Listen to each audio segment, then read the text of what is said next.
And we are live. What's up, ladies and gentlemen? Canadian Guy here, and we are back with a little bit of a surprise. So, if you guys don't know, there was a relatively new version of Crash Bandicoot 4 that was released that is, yes, unofficial. However, it is a completely different version, maybe not completely different version. It is a toned down version of the original Crash 4 with some other additives in between as well to kind of help out for some accessibility issues or just to make the game a lot easier, a lot more of a casual playthrough. Now, I saw that, I was really interested, and then I got distracted, as I typically do, by another shiny thing, and then they released a version 2. And I was like, okay, version 2 is out. I think the time to do it is now, because otherwise I'm going to get distracted again. We don't want that. As you guys know, I get very distracted very easily. Shiny thing, squirrel, I'm gone. Okay, so a few things before we get started. One of those things is that the sales on the Etsy store have been going really well. If you want to check out the link in the description below, we have some new merch in there already. Like, for example, we have some royal blue Spyros and other colors as well. We have an entirely new listing of dragons, completely separate from the original dragons. We have now galactic dragons. It's going to be hard to see on camera. You can see the photos better, but it's like a gradient black, blue, purple with starlights, like little speckles of starlight in there. Those are in the description below. We have orbs as well. We have instead of the green orbs, we also have blue orbs. We have red orbs. We have a whole bunch of stuff. Again, Etsy link is in the description below. And if you're going to be lucky on stream, in an hour, we're going to be having platinum relics, the very first platinum relics that I have printed. I did a prototype. Where's that prototype? Where did you go? I had you again. Here it is. There, I can see. So these were the prototypes. This was just a prototype in white. The first one I am printing is in silver and purple, just like a typical relic. We'll be doing other relics as well and other colors, etc., etc. So, also, if you are in the States, if you just want to purchase any of this stuff, $35 American, and you get free shipping. Wow! What else is there? We got orbs, we got eggs, we got a whole bunch of stock. If you guys are interested, if you guys on stream are like, hey, I want to take a look at the XYZ, no problem. I got you. I'll even full screen it and I'll show it to you on stream for y'all to see. Again, link is in the description below. And we already had our first Streamlabs donation. Again, another link in the description if you want to help out. Thank you so much from Mobia Studios, who donated $5 to Streamlabs. First donation of the stream. Hey, CG, hope you're having a wonderful night. I am, and I hope that you are having a wonderful night as well. Thank you so much, Elena, who has been a member for 2 years now. Love the green, of course. Idea for printing equals CTR token. Yes, we actually have been. Hotshot has been requesting. I've been talking with him about it. Here is the prototype thus far for it. It's actually also double-sided. I'm still not happy with the print quality yet. We're almost there. We're almost there. I'm just wanting it to look good. There's some rough edging, and I got to see if I get the other colors. But we do have those, but those are not for sale yet. We'll get those up relatively soon, hopefully. Is there anything else that's going on in my brain right now? Oh, yeah. So, quick thing, too, that I want to give a quick shout-out to. Also, if you want to try out this version, I also put a link. There's a lot of links in the description today. There's a lot of links if you want to donate, if you want to check out the Etsy store, and if you want to check out this mod. It is also in the description below. This mod only works on PC, but it works on both Battle.net and Steam version. There is instructions. It is very easy. It is not hard. And yeah, that is how we get things set up. So, before we begin, I want to give a shout out to all the new subscribers and to all the things that people have been and again, Charles, thank you so much for the £2 if I didn't say thank you yet. A shout out to all the new viewers, because if you don't know, the most recent video that I did, I made sure I got 0% because I wanted to make sure that, you know, I wanted to make sure that everything worked. Excuse me. The new video is performing very well. I'm very happy about that. I apologize if some people thought it was a little over the top with some of my aggression.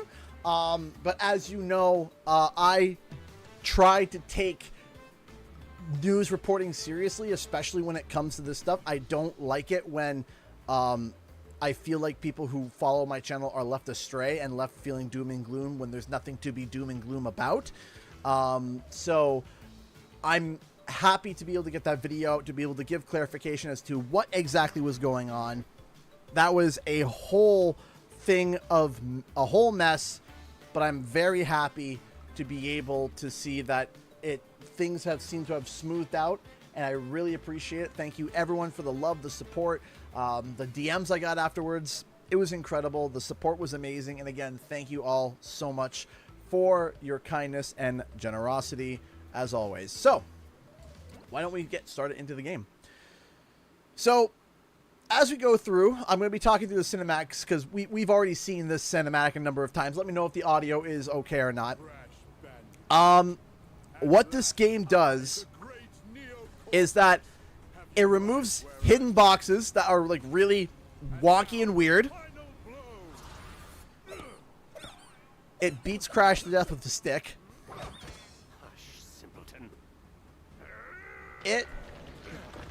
Game audio quiet. Okay, we can do that. Face it, Entropy. It's going to fail again. Right. At least Uka Uka and I attempt to free us from this prison. I won't sit idly by and Here, okay. So here it is. So, if you want to look in the top left corner, the first thing you're going to notice is that the 3 bars for the 3 gems, those are gone. The only way to be able to, there are only, I think, 3 collectibles per level. There's finishing the level, there's getting 90% of the Wumpa Fruit, and there's finding the hidden gem. And also the other hidden stuff or whatever, any of the other hidden collectibles. The game plays basically exactly the same. There's little references added, like the 106 added on the base of the board there, because if you take a look, there's 106 boxes in the entire level. Kind of a ode, in my opinion, to the 106% aspect. Now, it's going to be a little bit weird because I have muscle memory for this game where the boxes are. The silly boxes are. So we're going to be seeing some of these minute details, and if you see something, I want you guys to shout it out. How they move the crate placements. Yes, they have. They have gotten rid of a lot of the hidden crates that are like ridiculous. Inverted mode is now entirely optional. It is 100% optional. Already just saw one of the first changes here. There's typically a ladybug here that I can hit that'll fly into the tea crate. That's not there. I was reading that someone was mentioning that apparently that is for the time trials, because when you were doing time trials, the ladybug sometimes was a little bit unreliable in terms of the projectile, like the arc it would take. And sometimes it would either end a run early or it wouldn't get all the boxes. So that was just outright removed. So let's see here. There's also some things added as well.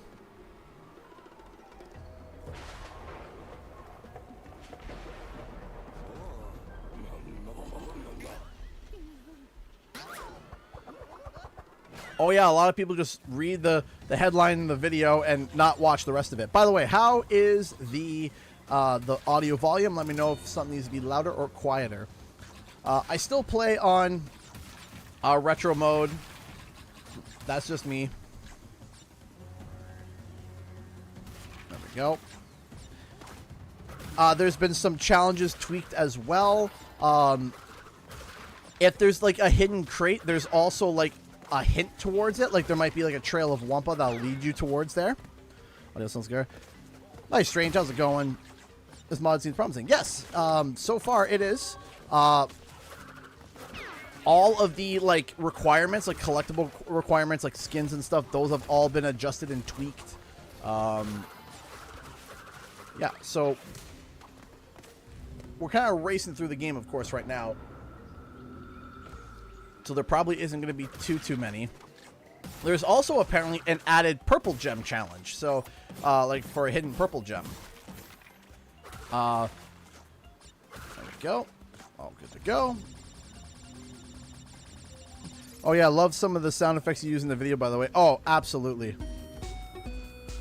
Hey, I'm the modder, by the way. I can give info throughout the playthrough. Well, I appreciate that, and I appreciate the work that you did. There were some people that were very much rude in the comments earlier, and maybe they're still lurking around, and I do apologize for that. What they say, of course, does not reflect what I think. I think that having a more accessible version of Crash Bandicoot 4 is great. I love the original core Crash Bandicoot 4, but I also love this. I think for me, after 100% Crash 4 once, I think I'll probably be playing more of this version. Just more of a casual playthrough, a little bit more gentle, a little bit more just like, hey, you know, just going through, having some fun, not needing to go through inverted modes. You know, I don't want to wear my prescription sunglasses again through some of the literal inverted modes because my eyes were literally like oh, bugging my eyes out. Mobius donated $2 to Streamlabs. Thank you so much. What are your thoughts on the score / music of Crash 4? I always felt like it was one of the biggest things lacking in comparison to the original. A lot of it just didn't quite feel Crash to me, even though there's good moments for sure.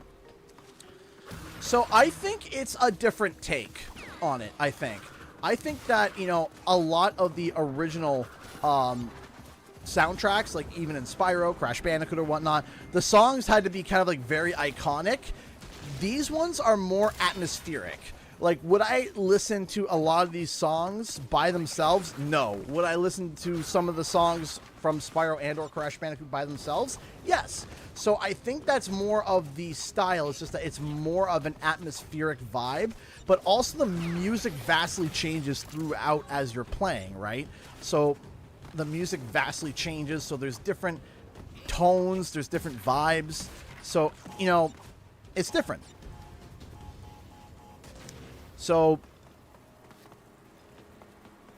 yeah, I love Crash 4, I love it to death, but it's kind of like, and I'll play it, and I would play it again, it's just, I'm not gonna 100% it, right?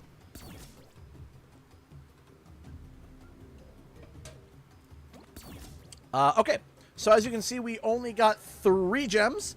That's it. We got, or 2, 3, I'm not sure. What we got the 90%, we got all the crates, and we got the hidden gem. So that means we are good to go to keep going. Now, what I'm interested in, I did a quick glaze through the document because I didn't want to spoil myself. I read the first level, like what some of the changes were, and that was it. And I, of course, read through a quick summary just to get an idea of the actual, like, setup. And I wanted to see, like, hey, I kind of wanted to be surprised. I kind of want to be like, oh, I'm going to go for this box. Oh, there's no box here. Okay, that's interesting, right? Or, hey, that was a lot easier. Or, hey, I didn't expect that. So you might see some early deaths from me as I, you know, because for me it's a lot of muscle memory, and then it might be like, surprise, something new. It's like, ah!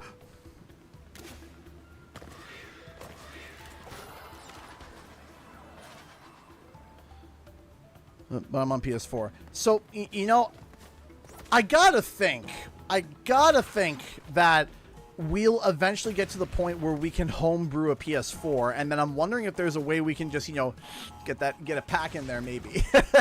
I'm sure that the creator of the mod who's in chat, I'm sure that you know, I'm sure that he would be thrilled to do that challenge. Sarcasm. I'm sure that would be very hard.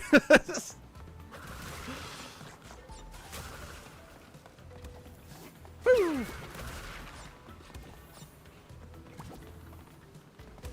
There we go, up to here.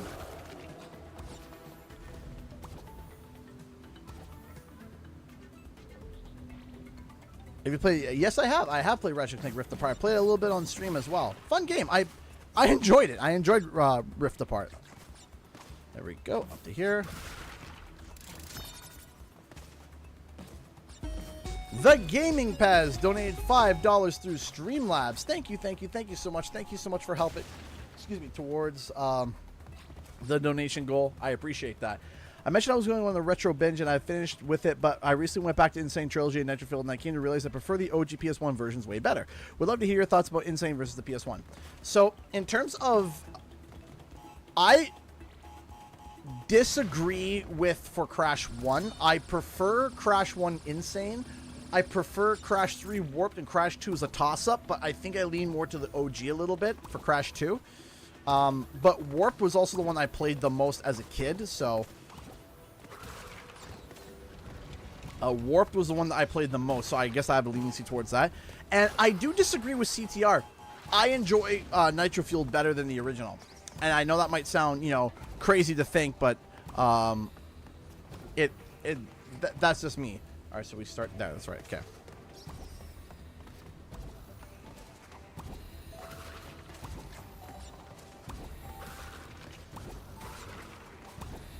Oh no! Ah, no! See, that was not due to the mod. That was due to me just being oop stay. Gotta get the rust off a little bit.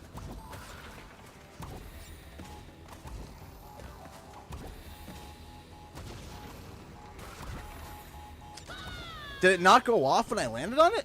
I thought it did. Okay. You know what? I'm gonna do the gem first and then get the crates. Trying to just...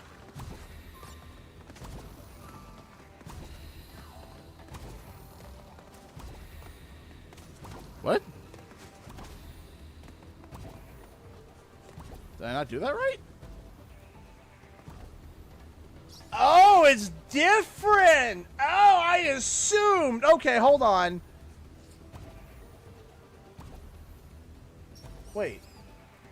Goes this way, up to the... Oh, okay. I see. Okay, that's different. Okay, that's different. All right, okay.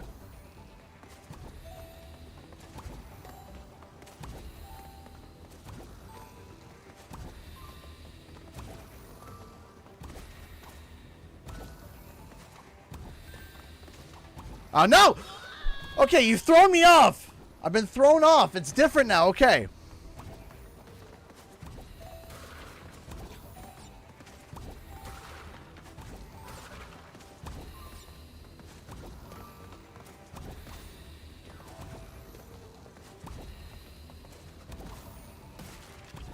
Wait.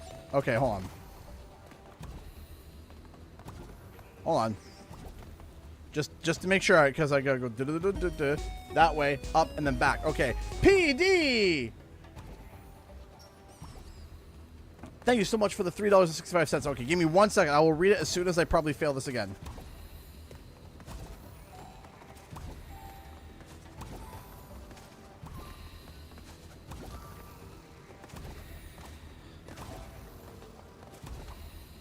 Why is this harder?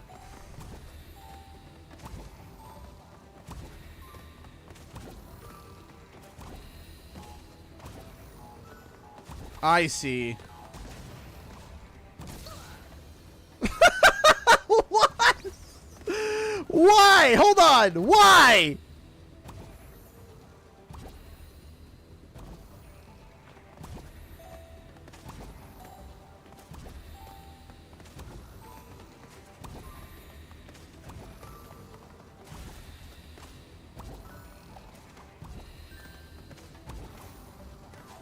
Messed it up.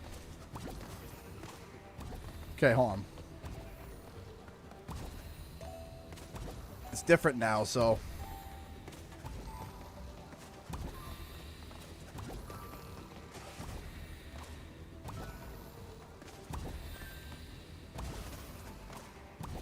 Got it! Alright! Okay, now we just gotta get all the boxes. We got this. We got this! Okay. See, that threw me for a whirl.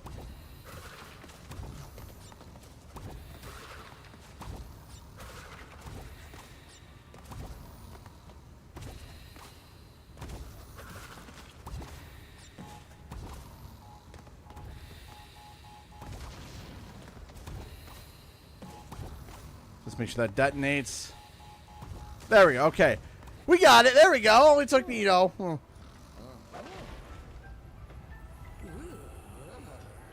My bad. There we go. Brains is cooking.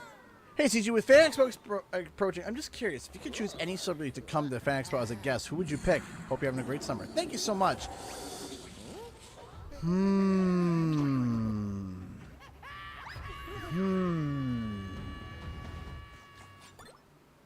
I could pick anybody to go. There's a couple people that come to mind. I think Tom Kenny would be, you know, an awesome, you know, he did come one time and I didn't get a chance to meet him because the lineup for him was like, you know, wait, where was the hidden gem? Wait, there was a hidden gem back there, was there not? Am I crazy? Did we miss the hidden gem?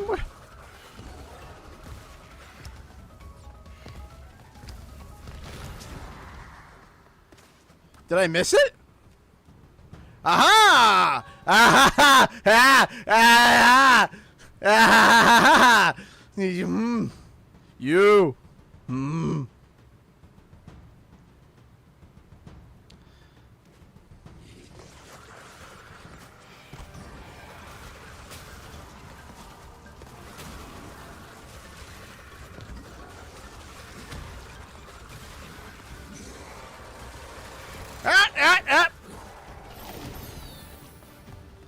Got it. We got it. Am I crazy? There are many things that will make you feel like that. Yeah, I'm just like... it's like the SpongeGar meme. Another one that... another person I would really love... I would more love to meet developers and celebrities, if that makes sense. That would be more my thing. I want to meet people that make stuff more than just maybe celebrities or voice actors and stuff. I think that would be really cool. I'm trying to think who I would love to meet. Kind of drawing a blank right now. I'm going to be completely honest.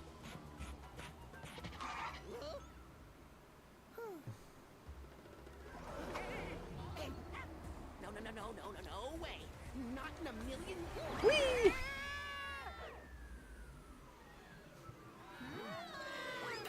Faceplant. Thank you again, PD, for the 365 through Streamlabs. Thank you.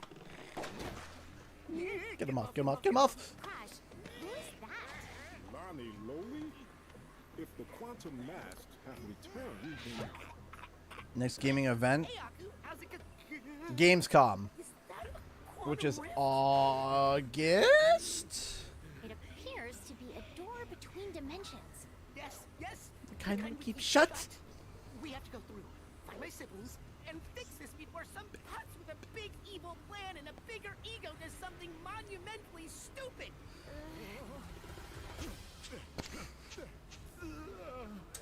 Uka Uka unknowingly paved the way for our bright future. Once my rift generator is complete, dominion over all of time and space will be within our grasp.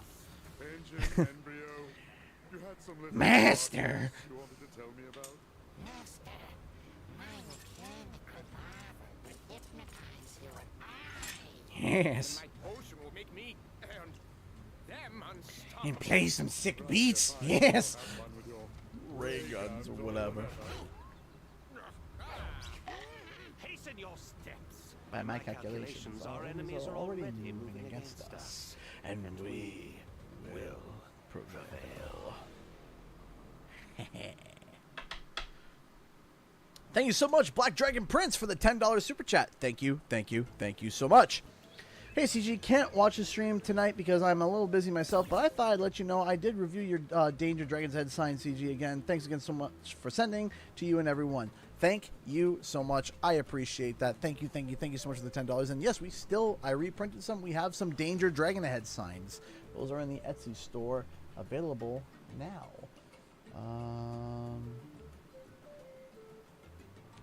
Also, if you do buy anything on stream, I can do, and you want me to sign something, just let me know, and I will sign it. So,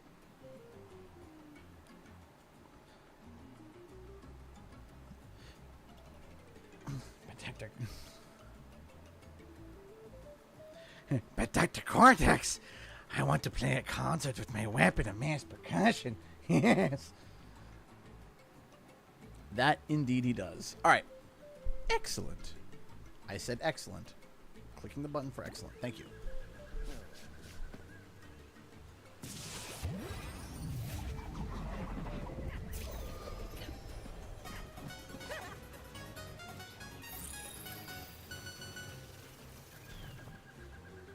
Okay, so there we go. Let's go to here. Is that a Marsupius erectus? Is that PlayStation skin that they said would only be exclusive to PlayStation until like the end of 2020 and then it never went anywhere else ever? Is that it? I'm gonna have that skin on for a while.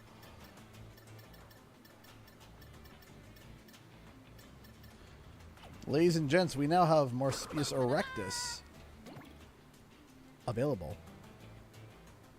Exclusive skins are unlocked by default. Bueno. Thank you. All right.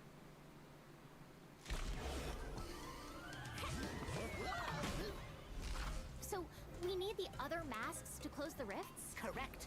Now my brother Ricardo is Now this would be a truly famous game if they had the famous engine line, "Your mother's the speed limit now." Behold the aforementioned putts. Don't worry. We have a thing where we fight, he loses. It's a well-established dynamic. Not this time. I've got a backstage pass for you to get up close and personal with my weapon of mass percussion. I'm ready to rock. By the way, Jay Buns, I've been seeing the machines, like the Coke machines, or the coffee machine, the pop machines, the soda machines that you've been making. If you have a store, could you send that to me on Twitter? Because I wouldn't mind buying a couple things from you. So, Elena, thank you so much for the $5 from Grandma with Love. Thank you, thank you, thank you. I appreciate the $5 and the support as always. See, now I'm extra on guard. I'm extra on guard for things now. I'm like, where is it? Where are the things and the stuff? The things and the stuff and the things. Yeah.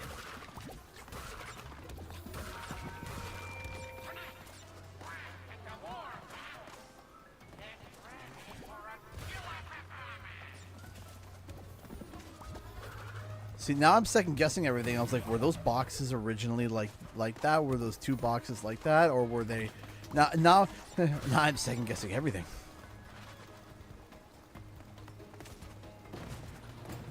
There we go. Boing, boing. Kaplooey. Come on. Unos. Dos. No tres. No! I went to slide and I flopped. Hold on. Might as well. I do gotta go back and do the the level previously because I totally was awesome on the red gem that I just flopped 4 times on it, you know? Also, believe it or not, I'm getting used again to playing on a PS5 controller because for the longest time my PS5 controller was not working on my PC and I've been playing with an Xbox controller. So I had to get used to that. I recently reinstalled everything on my computer and then I tried it and it worked this time. I was like, cool, so now I'm playing on the PS5 controller and now I'm gonna relearn it and I'm like, yeah, great, of course. Or more, but in the meantime, keep an eye on your PO box. Oh, well, I appreciate that, J Buns. And yes, there is also a PO box if you want to send me something. Please don't send poop. I think that is. I think that's a good. I think that is a good, start of a rule for a PO box is. We're not going to restart. Don't worry. Is don't send poop. That's I think that's a good rule. No poop, please. So that means I better not find any copies of Wrath of Cortex in my P.O. box. I'm sorry!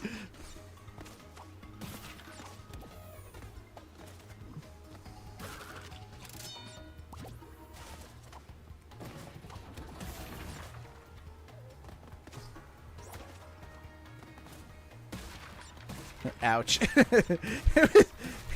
It was a joke, The ha-ha and hee-hees.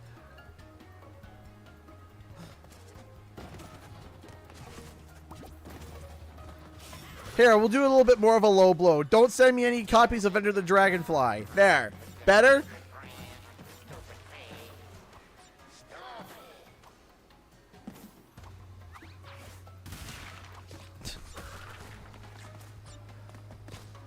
Fine. Universally. Don't send me copies of Crash Boom Bang. There. Better?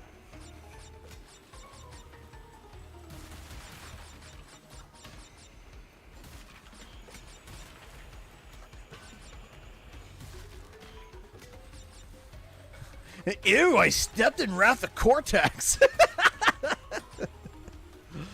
Second time this week.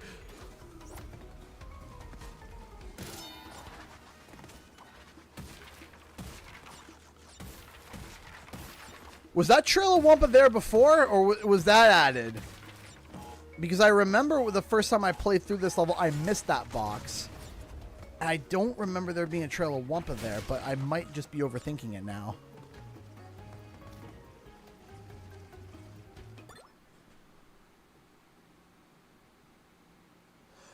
Oh, there it is! Woo! I knew it was coming. Oh, hey! Boop. Now, there is some goofy boxes starting at the next area, so I'm curious if those have been adjusted or not. Here we go. So that's fine. There's one box in particular that I hated.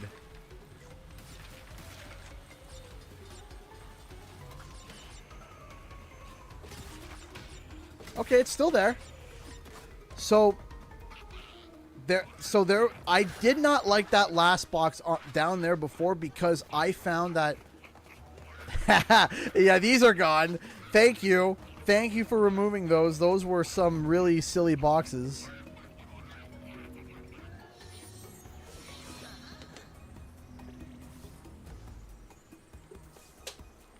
So the last box, my eyes and the orange with the background and the darkness in my eyes, I miss it. But tire boxes are good.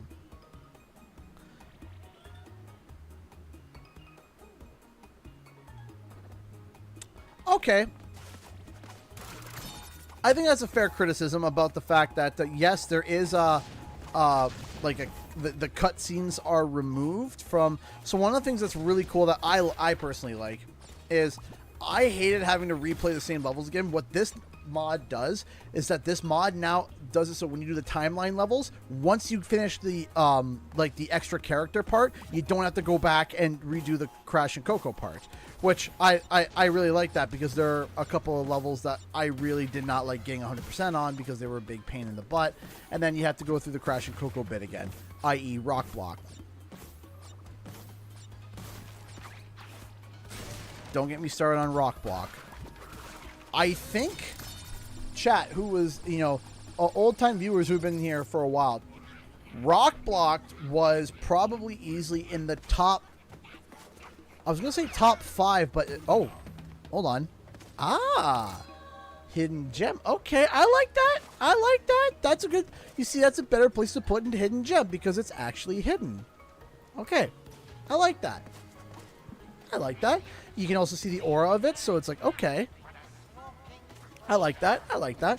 So, what was I going to say now? So, I hated doing the time trial for Rock Block.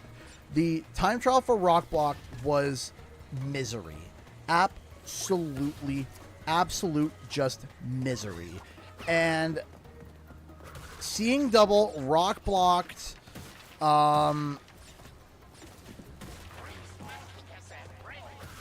the polar one was really frustrating because, not because the level itself was hard. I'm just making sure that there's no sneaky boxes back here that I missed.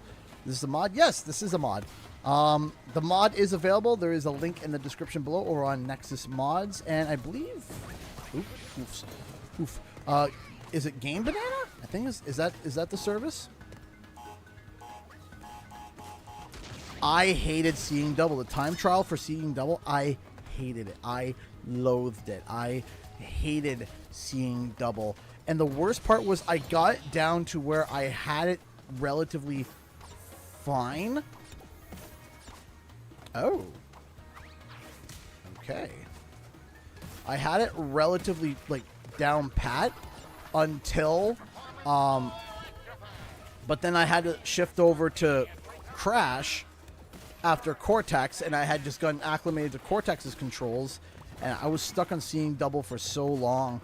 But that's the reaction that you see on stream. If you guys go back, there is a reaction of mine where I literally just yeet my controller off. I bounce it off my chair, and I just start screaming, yes!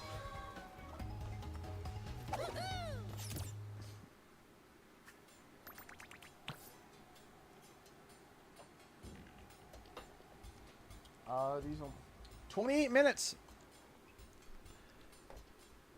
28 minutes before the here. Let's pop up a quick little preview real quick. This is over on Wilma, which now has a repaired door. Yeah! We just got a new door in for Wilma because Wilma's door exploded the other day. So, but she's repaired, and ooh. Let you guys know that these are going to be selling for approximately, if I'm translating it to American dollars, $16, $15, $16, $15 American, I believe. And I will show you the size when they pop out. It is literally right here, literally right there. Like, I'm touching it. You can't see it off camera, but I'm literally touching Wilma right now. So yeah. It's going to be $20 Canadian, or about, like I said, $16 American, in that ballpark. So, yeah. Hey, LGBZ. Hey, Trev. And also, we are going to be doing the other relics as well. This relic was a gigantic pain in the butt because I thought it was going to be simple, and then it wasn't. I was like, yeah, this is going to be fine. And then, like I said, and then it wasn't. So I had to explode. Yes, exploded. That is the only way to describe what happened to my door. My door exploded. The door to my 3D printer shattered into a billion pieces. In fact, my wife unfortunately stepped on a tiny piece of glass again today after I vacuumed my office 3 times. Cleared it out 3 times. I'll buy. Well, like I said, we are still in the prototyping phase of that. But there it is. I was thinking I can actually 3D print these VHSs, but I almost feel like we could just make it like literally just get empty VHSs and then just make that as a prop if we wanted to. Like, we didn't have to we don't have to like 3D print that. I 3D printed a VHS. It costed me $5 in filament when I can go find one of these VHS at a garage sale for 5 cents, right? Like, it just doesn't really make sense. But we are going to be doing some collectibles from Crash next. I know it's been very Spyro focused. Simply because the way that I've been able to get access to some of these models and tweaking them and adjusting, it's a lot easier to do it for Spyro. I've been trying to get a low poly Crash line. I actually hired someone to make a low poly Crash, and it did not turn out well. No offense to that person. It was over on Fiverr. I tried to get it to the point where I wanted to. It doesn't 3D print well at all, and I'm looking for someone to help me either take the model itself and either tweak it or pose it or get it right. If anyone is interested in taking on that job, DM me on Twitter or email me, because I have a bunch of low poly Spyros. The idea was, so I have these low poly Spyros, right? So I have these low poly spirals, and the thought was, hey, I want to do low poly crashes, right? So that it can sit, right? So it can sit on, so it can stand or sit, and you know, it's great. So I was trying to find, I hired someone to do the same version for Crash, and turned out fine-ish, and then it just got worse and worse and worse.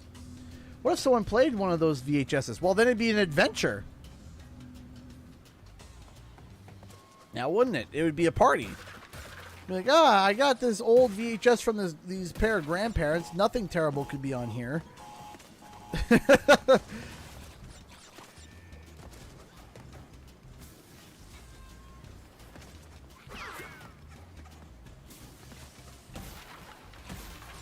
a nice little boost up here. Like that.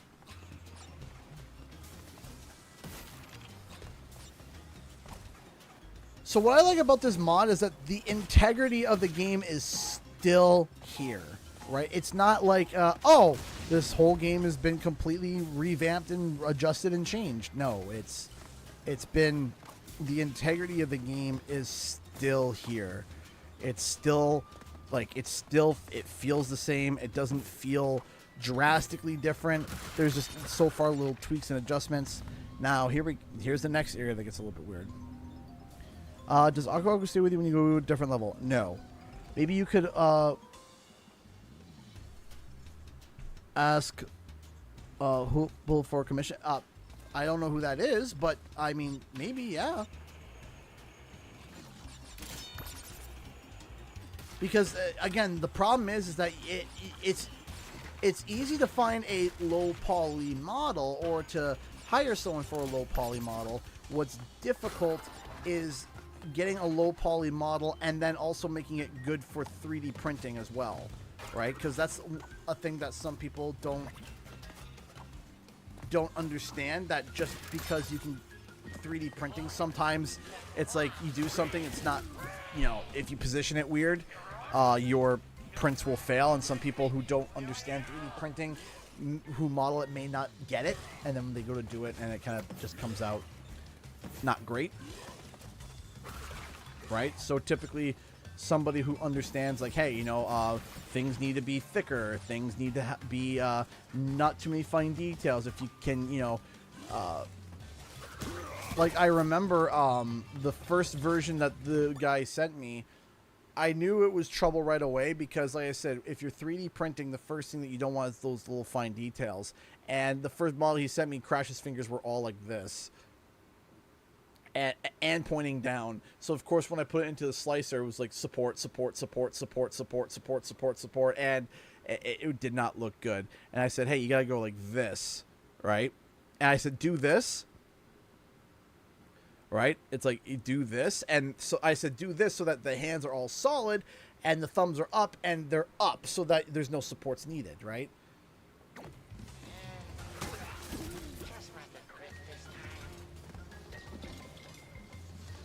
Right, when you're doing 3D printing stuff, modeling for it is it's not easy.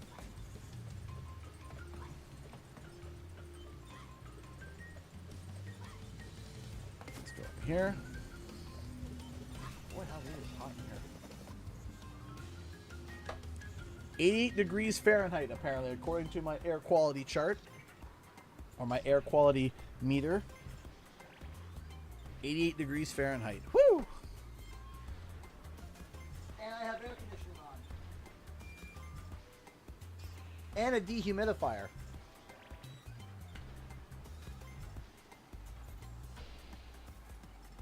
To try and reduce the amount of stuff. All right, let's see here. Okay, so this is different so far. All right, let's see here. What is okay? So, okay. Okay, so we did that. I gotta go back. Who texteth me? Oh, my wife texteth me. What does my lovely wife want?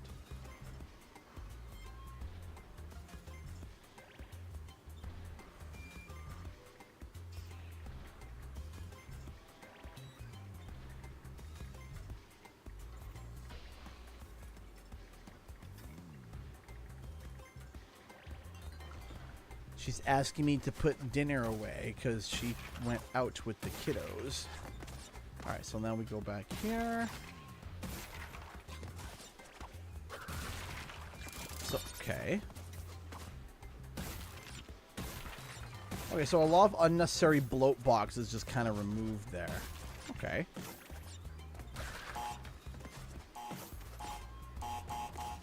I just realized I messed up.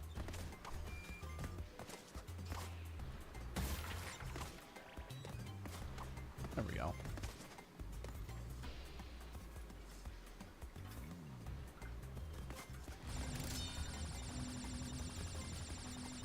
What FPS are you playing? Playing at 60. I have a session for a 3D print. I'm all ears. How does Enhanced feel? So far, it feels pretty good.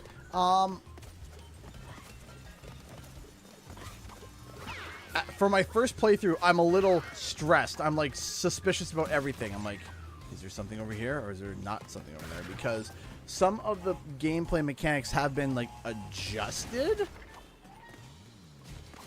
And not in a bad way. It's just like, it's like, oh yeah, the boxes, these boxes that were hidden are no longer hidden. But now hidden gems are actually more hidden, right? I mean, that was something that's kind of funny about Crash 4. Is that there were some crates that were more hidden than the actual hidden gem, right? So I find that kind of ironic that there were some crates that were harder to find than the gem that, that's supposed to be hidden or harder to get to, right?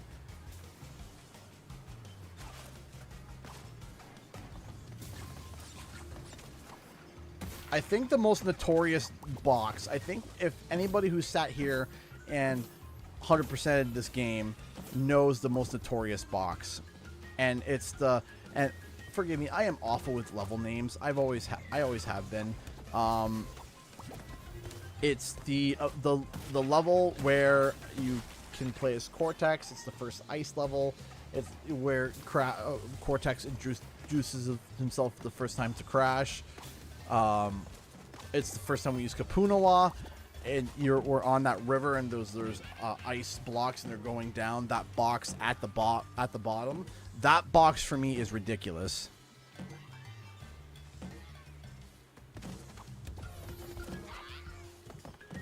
For the most part, you can be more relaxed. The mental strain for constantly paying attention to any hidden crates is drastically reduced. You see, I will try to relax, and I won't be able to, but.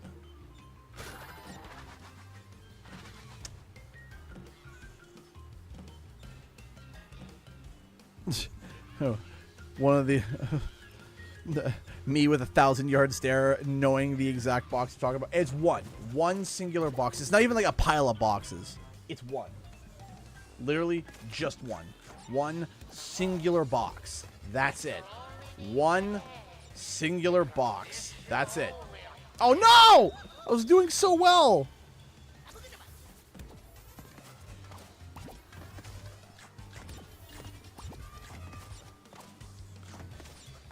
And I didn't pay attention one time. See what happens when I don't pay attention? You lied to me. There we go. Okay, we got that.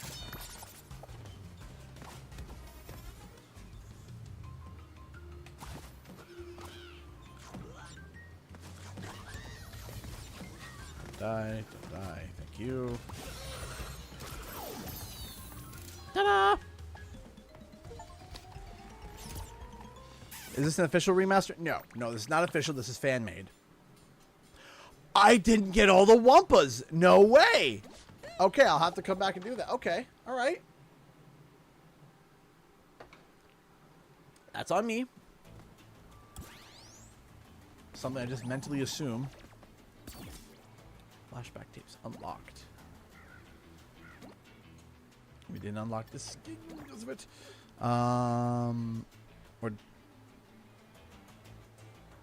So let me just take a wee. Is wearable Aku Aku and Uka Uka masks? That's a bit of a tall ask to do wearable Aku Aku and Uka Uka masks. And the reason why that's such a tall ask, how do you do that? You go on PC. It's on PC, and there's a place called Nexus Mods where you can do it. You can grab it, and you can nab it. Nexus and Game Banana? Correct, yes. And there is a link in the description below for those who are interested. Okay, so I apologize. Give me 1 second. My wife asked me to quickly put away the stew, so I got to quickly go put the stew away. I will be right back. Do not to go away. We'll be back with some more modded Crash action. Right after these messages. Hold on.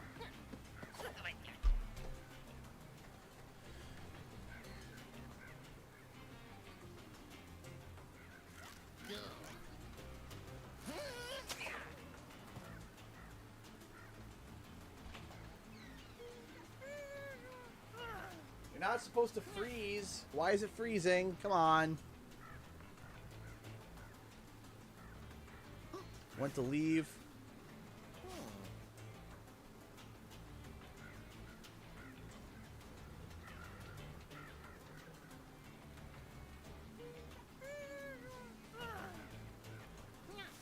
All right, well, you get the gist.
It's like a surprise.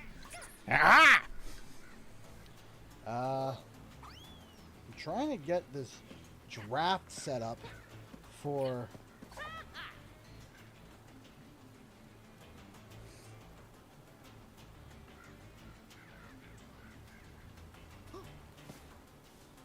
It's like, why is this not working? Come on.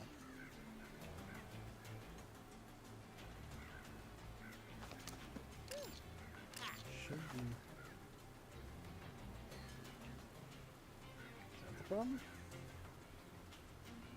Yes. I don't know why this is not working. Got it. Well, it doesn't want to work right now, but... how about jumps for Spiral? How many kids do you have to... 4! 4 kids! That I do, that I do. 4 children. I love them all. 1 second here. Sorry, everybody. Just because these are about to be done.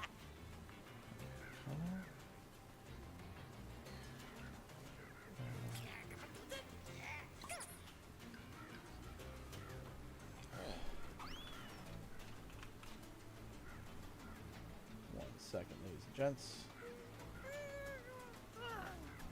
Save done. Variation height.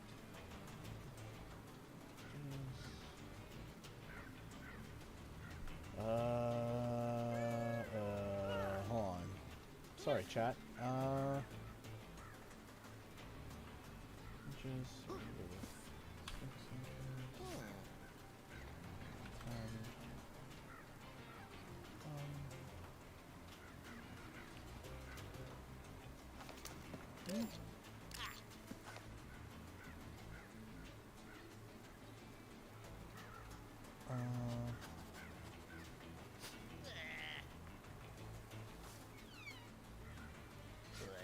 Go, okay. Bucks, then we'll go with 3. 50.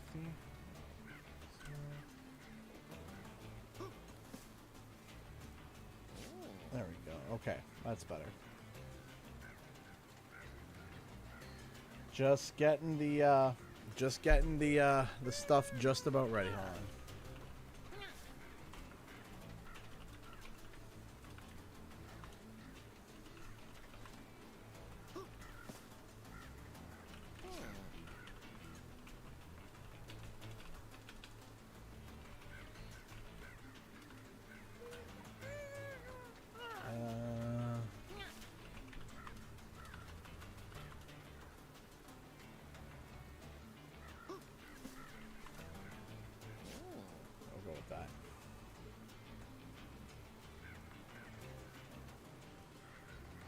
Yep, apply that. There we go. Why is it set up like that? It shouldn't be.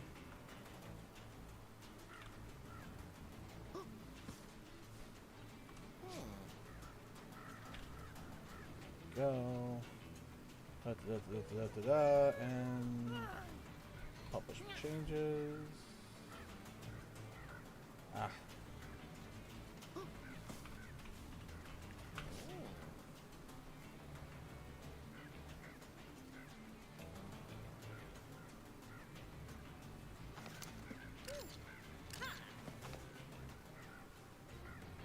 There we go. Okay, just got that set up. Okay.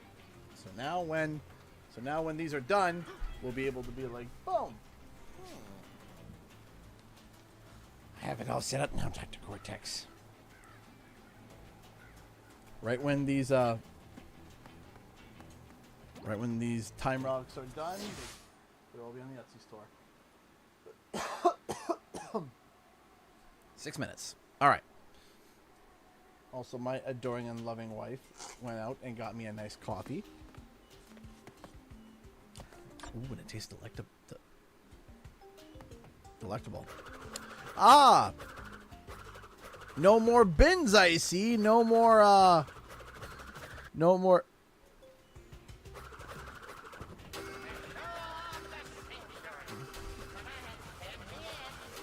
All right, let's see here. Let's see.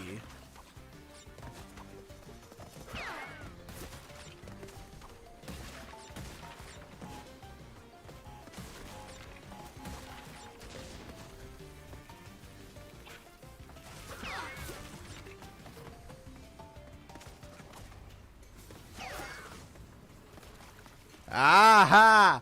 Ah! See? I always missed this one when I did my first run through. So that's nice to see that that's been that's been removed.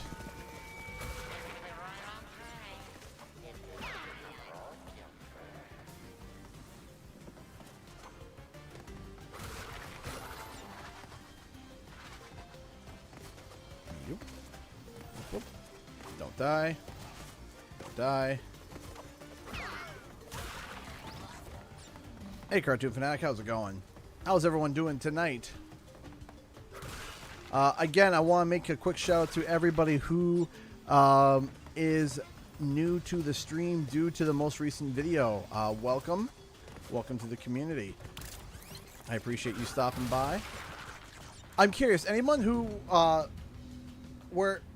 let's say like that video that you saw of me clearing things up, is anybody here where that was like one of the first videos that you've seen from me? Oops.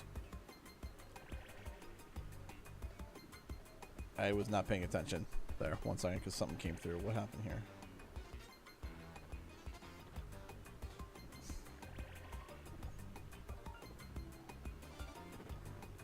Okay, so I gotta yeet myself and try again. Let's try this again.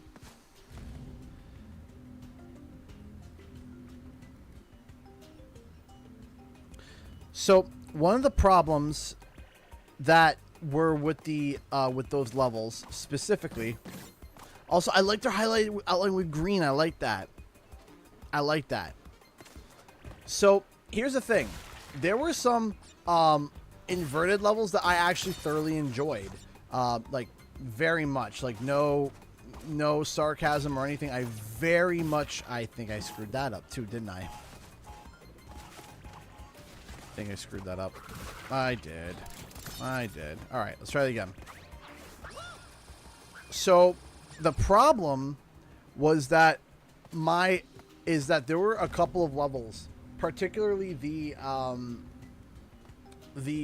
level that went to the past, and there was another level where it was bugging my eyes out so bad. I literally could not, like, as I played, I literally was getting queasy from it. Like, the comic book one hurt my eyes. That one hurt my eyes. Like, it was literally like I could not play the game. Right? It wasn't like the inverted mode was challenging. It was like a mental strain. Where I was like, I literally cannot look at this. My eyes are literally weeping.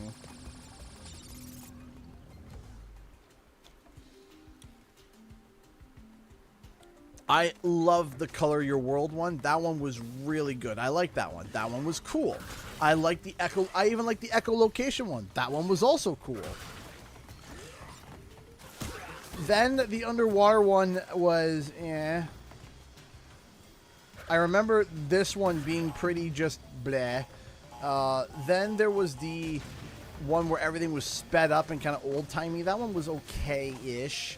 It had its moments. But as we got later into the game, it was just like my eyes were literally just killing me. The crayon one, that's a good way to put it. That was the what's it called? The one with the prehistoric one, right? That was the one that is that checkpoint? Is that a new checkpoint box? No. Yes. No. What? Maybe not. Maybe it is. Again, second guessing everything now. Now, here's going to be interesting. is that was this tweaked or adjusted at all? Well, I won't know because I just died. 1 second.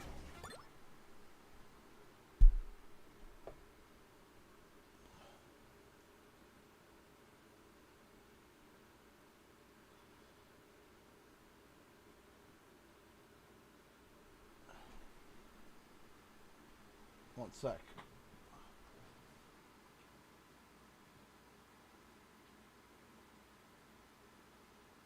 What's missing here?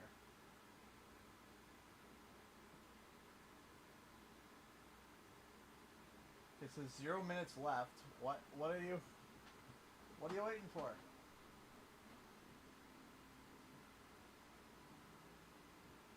What are you waiting for?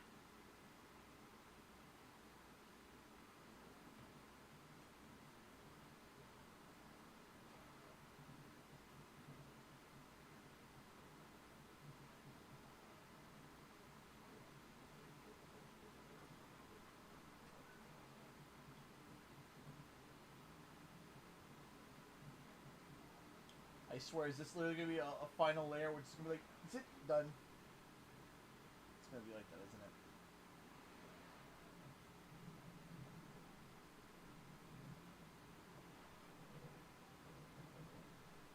Yeah, that's exactly it.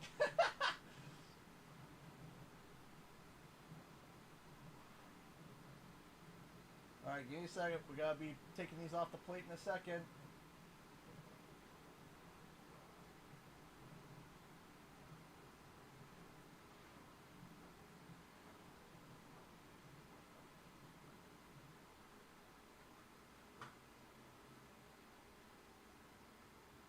I think we're done.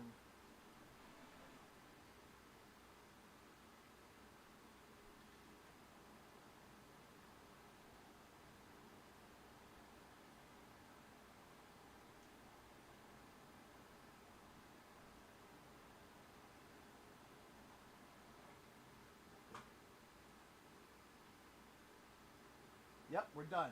All right, ladies and gents.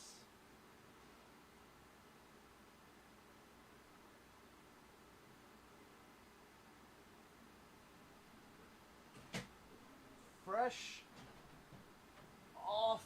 Let me take a look here. Ooh. Oh yeah. So real quick.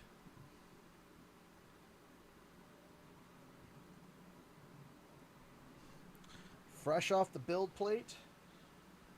These are for sale now. We got 3 platinum relics, all done with the silver and the purple.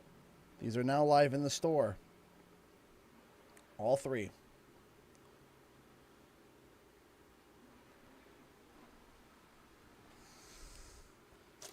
Pop these off.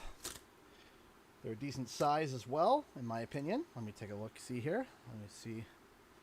Look amazing. Well, they are for sale. Come on. Well, that got off the bill, please.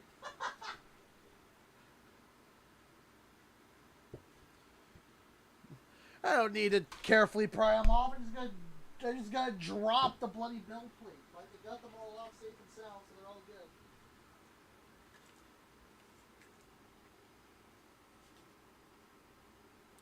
Here we are. Here they are. Oh yeah, they're good. They're all good. No, these are for sale in the Etsy store right now. Gone for sale. If you're interested, here they are. I think they're cool. I think they're really cool. I just think they're neat. We'll be taking photos of those later.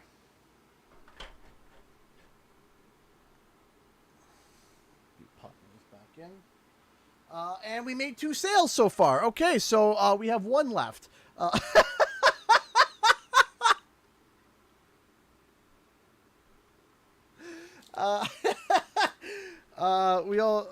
We now have 1 left.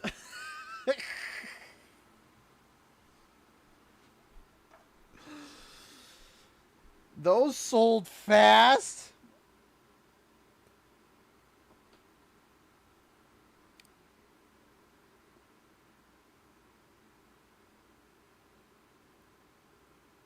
some master relics. So if you send me the STLs, send me the STL, and I'll print one up and I'll get those set up.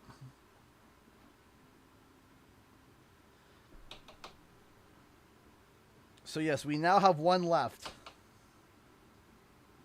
That was fast. Give me a second here and we'll get back to the game real quick. I was one of the people that bought it. Well, congratulations.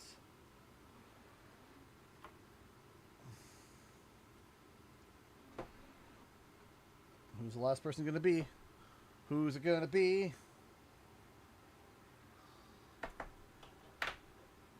Aesthetically speaking, what's your favorite relic? I really like these ones. I really do. Also, if you take a look, quick look, see, we even got the purple on the eyes. So, very happy with these. Trigger finger went so fast. I saw that, Milk Dud. Thank you. Thank you, thank you, thank you. All right, let me open this up. Slide her in.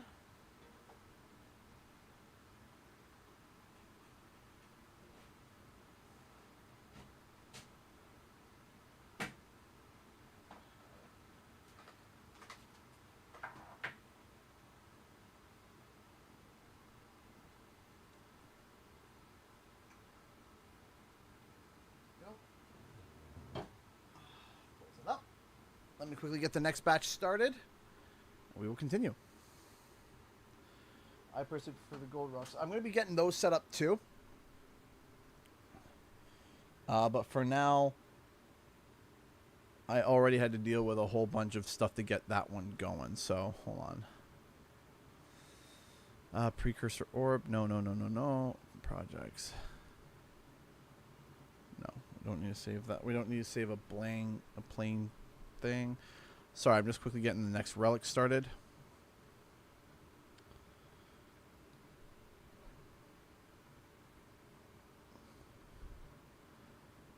So we have a big one that's going to be going for sale, but for now we're just going to print some of the smaller ones.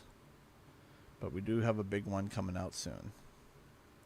Just got to make sure that these work still. Get these sliced up, send it to the printer, keep going.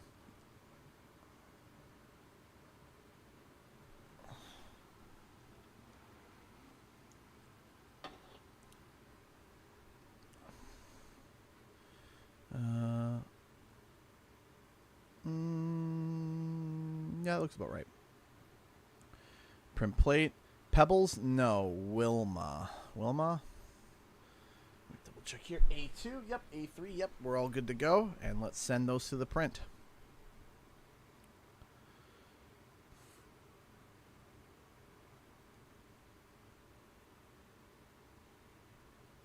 And those have been started. Okie dokie.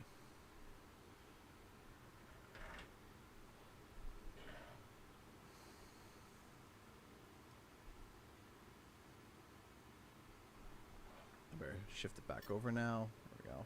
Sorry it took so much time, everybody. Have to quickly just, you know, do the 3D printing stuff. And the stuff in the things. Also, Etsy is finally starting to pay me. Ain't that nice? Only took them almost 3 weeks for them to start really paying me. Which was kind of, you know, aggravating and frustrating in every way you can possibly think of.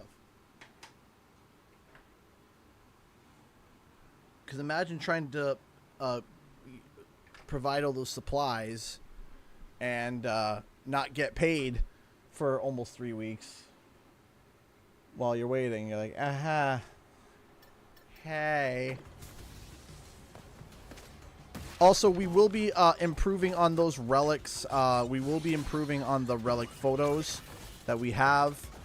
We will be improving on those. That was just a quick temporary photo just to get it up and running. I'm just dumb. Why is the Epic Game Store up? What? Get that off. Hold on. Be gone. All right.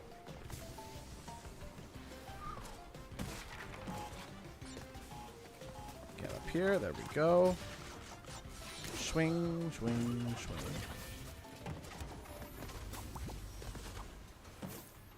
So we're just gonna grab that. There we go. I have to be patient. Slurp of coffee.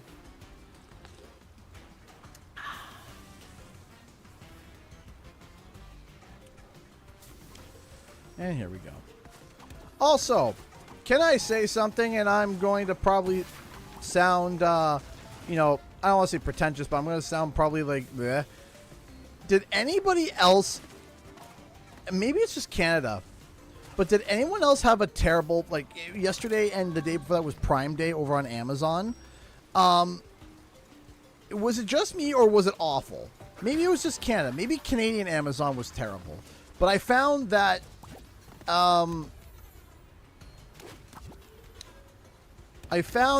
you know,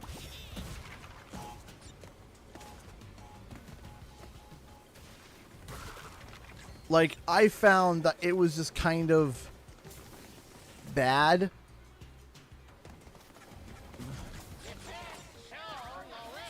we go. The last show I remember seeing.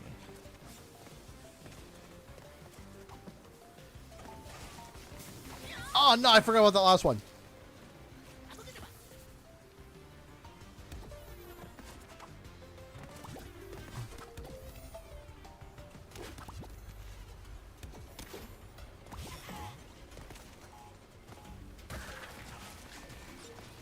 Die. UK Amazon was no good either. Ugh. You know what? You want to know what I bought for Amazon Prime Day? You want to know what I bought? I bought some spools of filament and a toilet brush. That was my Amazon Prime haul. Was some filament and a toilet brush.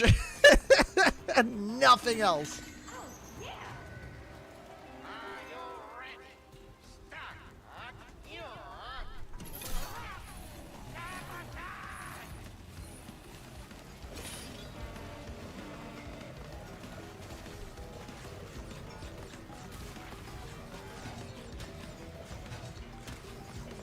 Like, good grief.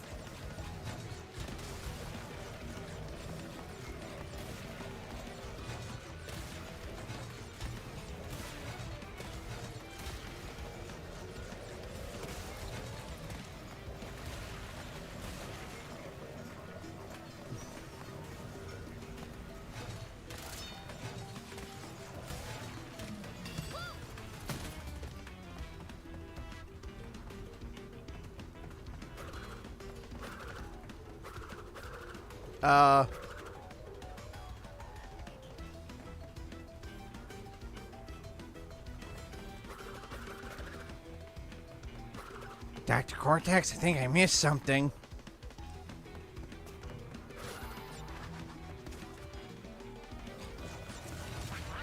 I should have went back and paid attention to that that green thing. I just assumed. You know, genuinely, I assumed. I just assumed that, hey, it's going to be the same thing. And again, I assumed again and again, it burned my butt. Green gem has changed location. Oh, you know what would be cool? And I know that, you know, I don't want to throw more on top of the previous workload. Crash 4 randomizer. Like, think about it. A Crash 4 randomizer.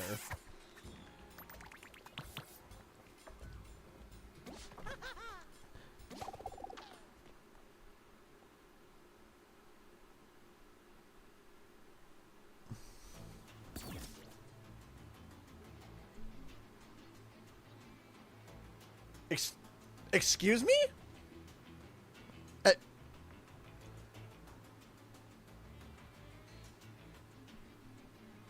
All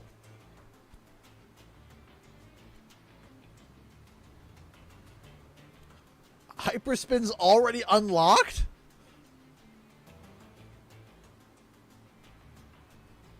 Oh!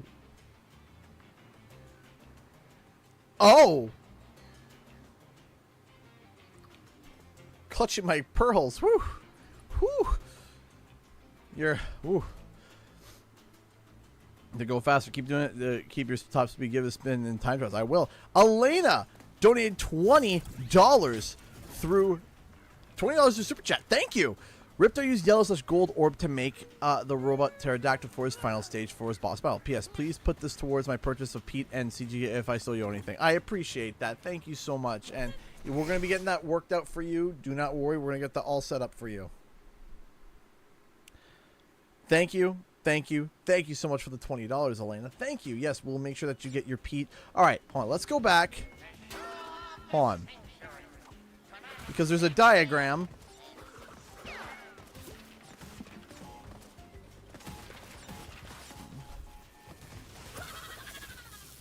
Yep.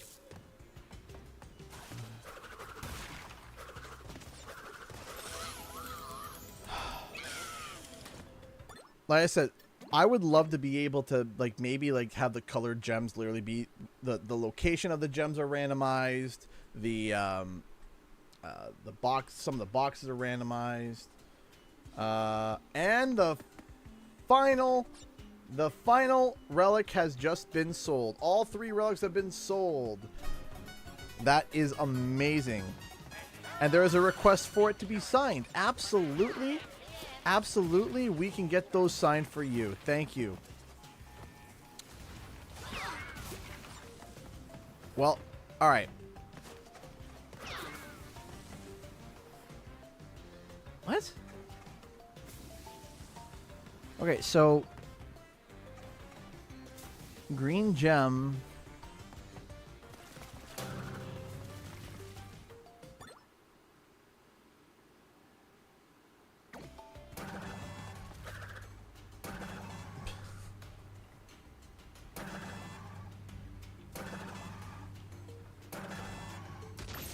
There he is.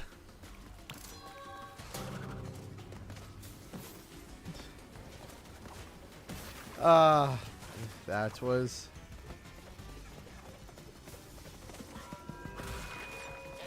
That's... Okay. Oh, that is quite the triple spin. Okay, yeah, alright. Oh, okay, that's why it's not called triple spin anymore. Because you can just keep going!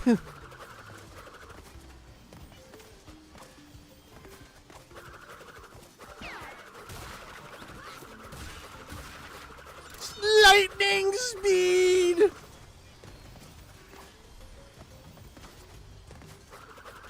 I heard you like spinning. Yeah, basically.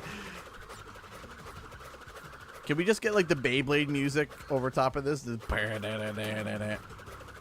I'd do that if I wouldn't get copyright struck on stream. That'd be hilarious.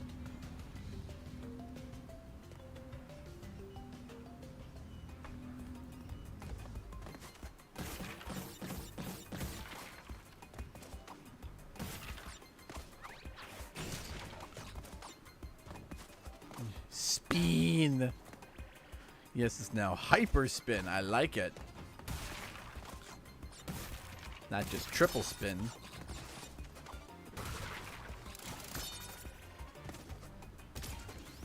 Boink.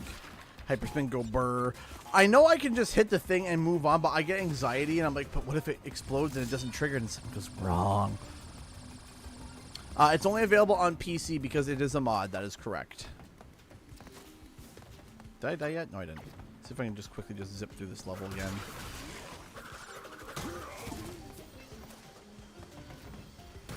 And it works with achievements too. Interesting.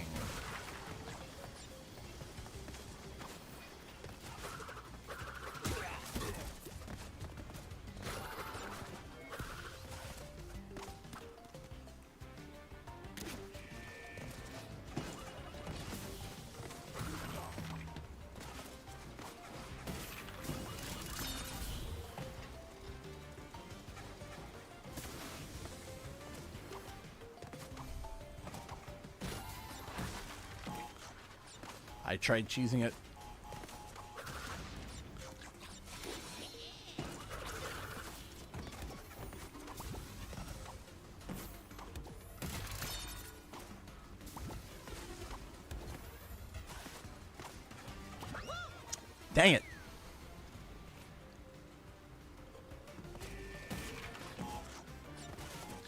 still gotta go through this again real quick.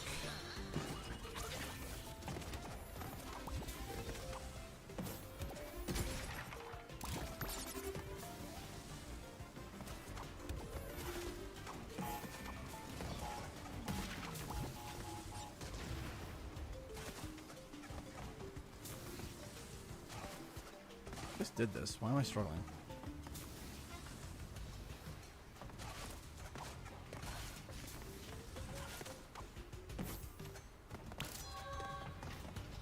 Down we go.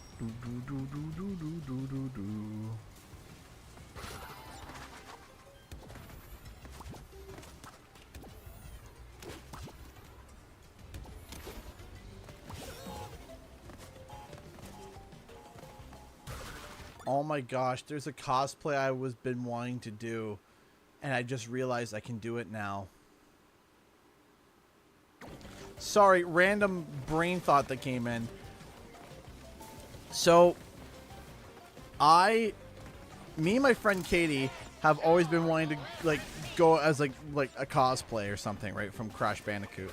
And one of the ideas that I had a long ways back was, why don't we go as like Rocket Head fans? Like, you know how Crash is wearing his Rocket Head out, like he's got the hat on, he's got you know, he's got all the stuff. And I was just like, oh man, it'd be really cool to do the Rocket Head outfit. And I had an idea to do it. But now that I have a 3D printer, now I have 4 3D printers. I can do it now.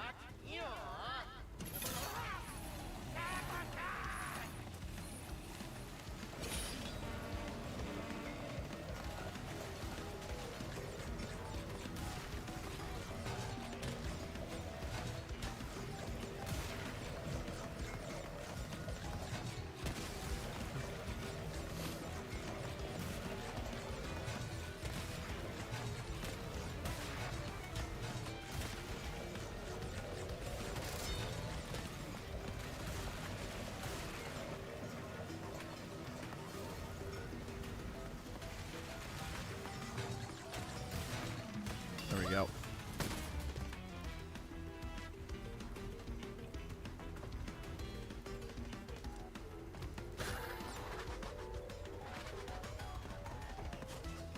Yeah, I don't think saying if Toys, again, this is my take, saying that, oh, you know, Toys for Bob didn't do a good job. I think for a large majority, you know, Toys for Bob did a wonderful job, right? I think Toys for Bob genuinely nailed it. Were there some things that could have been better? Absolutely. Of course there could have been things that were better, right?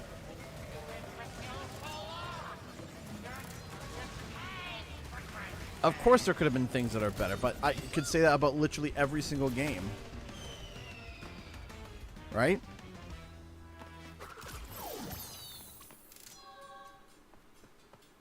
Quinny! Well, thank you so much for your first super chat of the stream.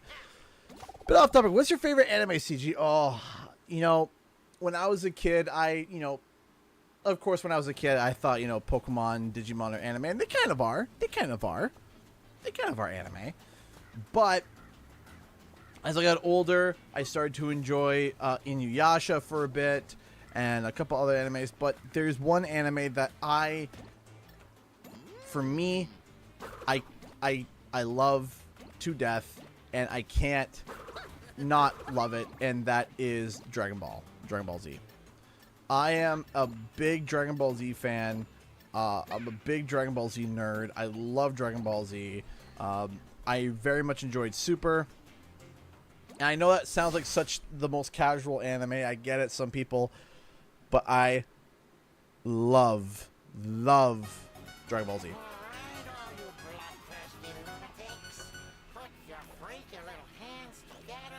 Dragon Ball Super was great too. Dragon Ball is good. Dragon Ball Super is great, but there's something about Z. Certain moments of Z, in my opinion, are some of the best moments in like anime history. To this day, I think and my favorite character is my favorite character is still Teen Gohan. I loved Teen Gohan. Away from my robot. He's fragile. He's fragile. Death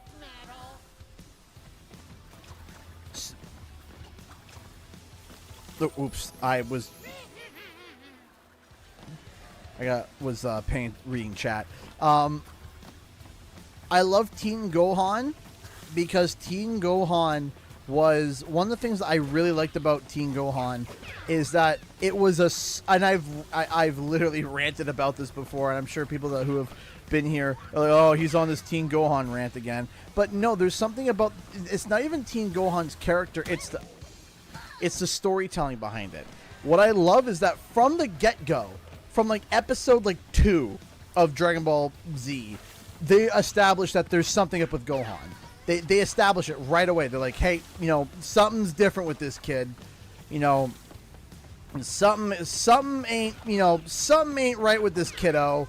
There's something, there's a latent power with this kid, and it was teased about all the time, but he couldn't get past his peaceful nature, which I thought was really cool. I liked that.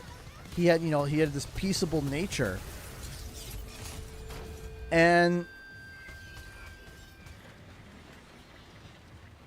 he had this peaceable nature, didn't want to fight, but then he didn't want to hurt, he wanted to be peaceful, and then something peaceful of his was taken horribly, and 16 basically pulls the Gandhi throwing on him. It's okay to fight for that which you believe in, right?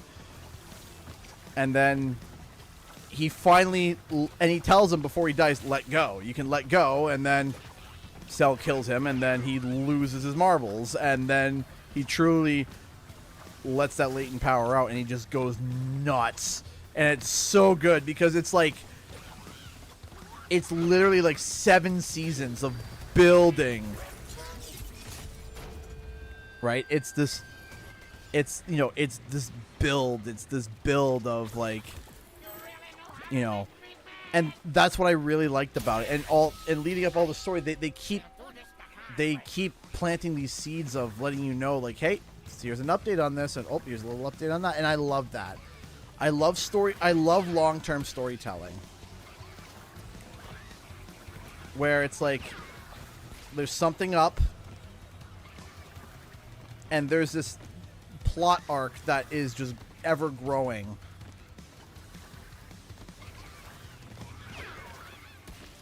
Those always have the best payoffs, in my opinion.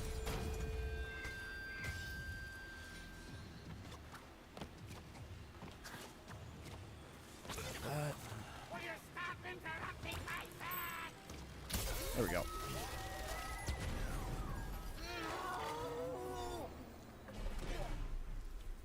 Whoa, Dragon Ball GT.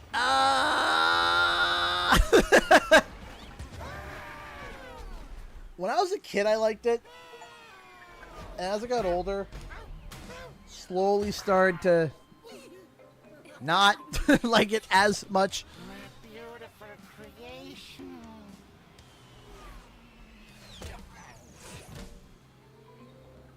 Dakota!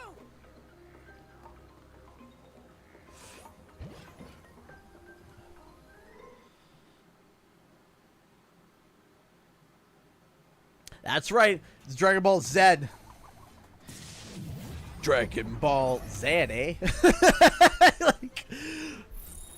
We also had the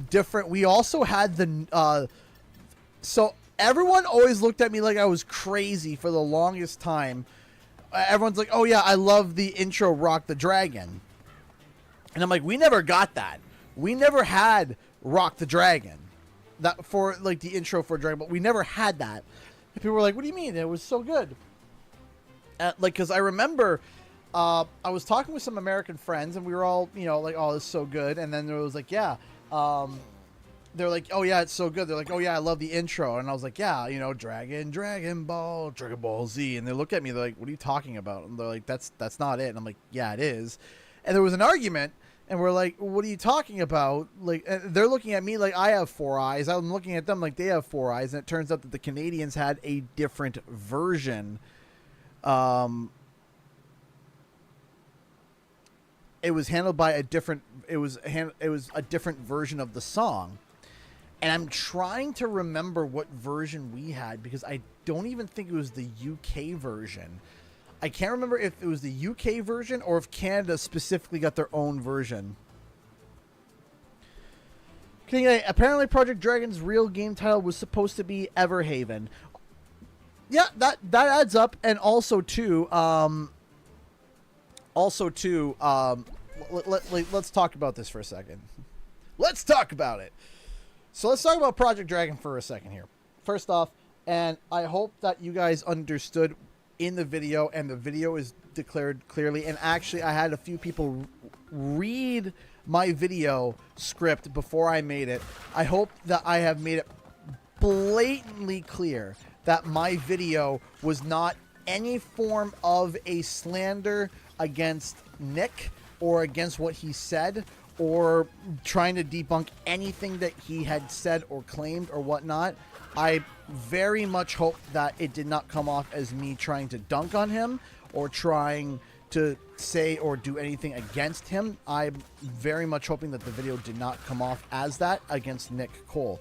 Was I dunking on other people? Absolutely. Were there people that I was absolutely wanting to Space Jam slam in the face with weaponry? Absolutely. And did I do that verbally? I hope I did. I hope that I was able to lay a bit of a verbal smackdown on the concept that some people have done about the lies and all the stuff that they had done against Crash Bandicoot and all the news. Jazir donated $2.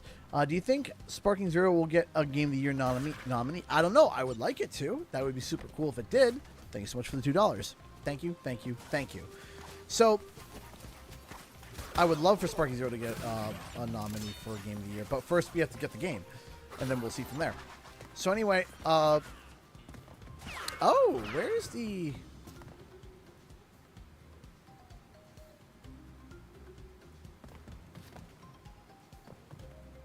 Huh. Okay, interesting.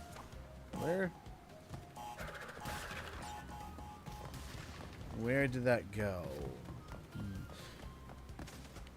Also, isn't there supposed to be a tape here? Were things moved? I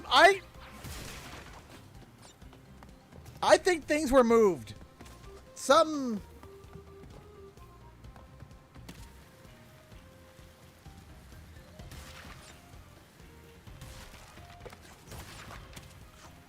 Oh, geez, I almost missed that.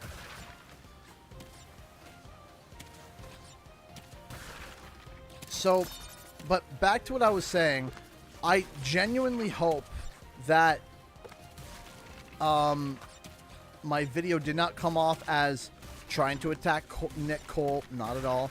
In fact, you know, there was a point that I didn't make in the video that looking back, I wish I made. There was a point. There was a point that I forgot to mention in the video, and looking back, there's only one thing that I regret, and there's a point that I missed saying. And the point that I missed was that I was upset that the news that came out from Project Dragon, or from the game that Nick Cole was working on, was more about the fact of Crash Bandicoot 5 being air quote canceled, which isn't even 100% true.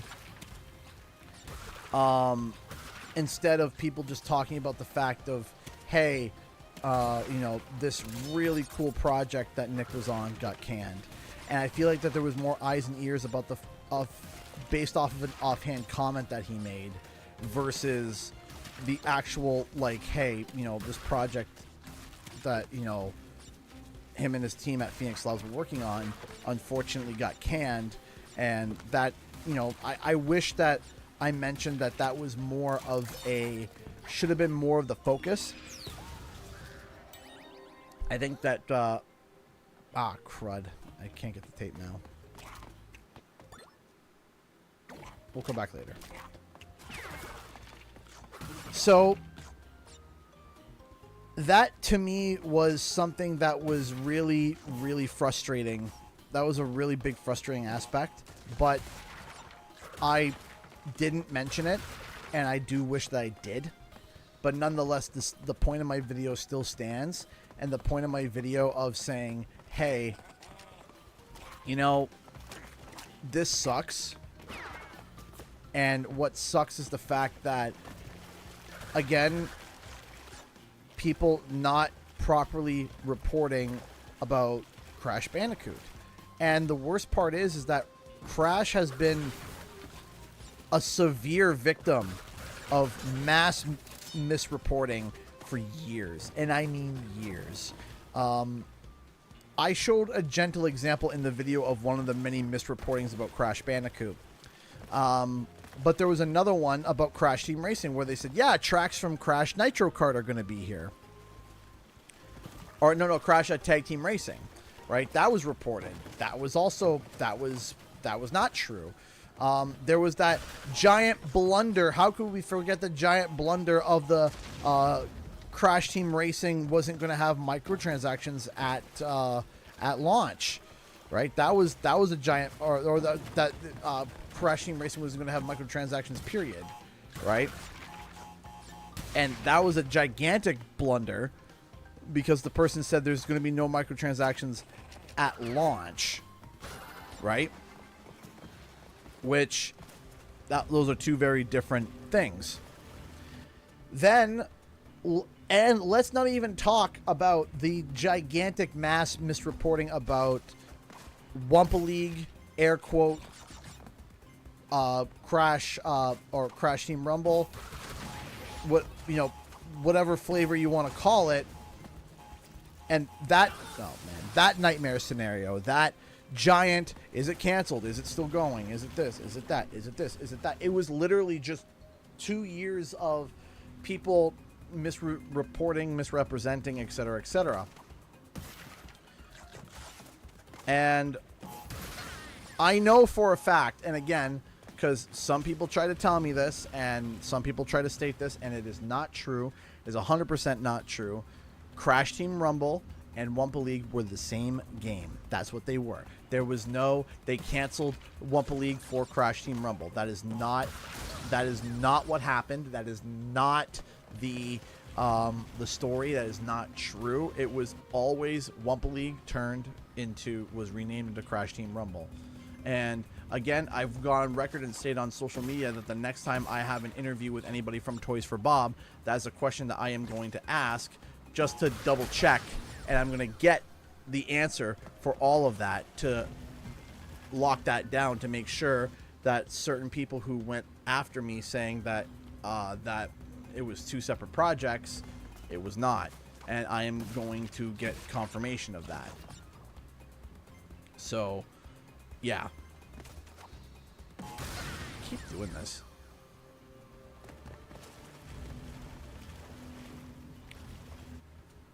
But at the end of the day, my point was to never dunk on Nick, and I wanted that to be clearly set.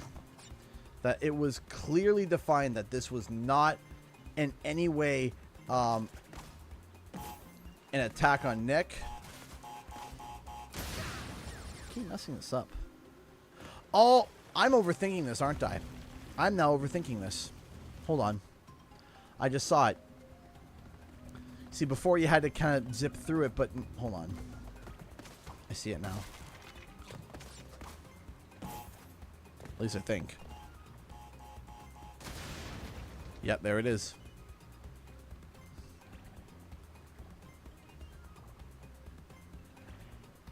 Sure. No, because I can't. I don't have a gun, Elena. I don't own weaponry.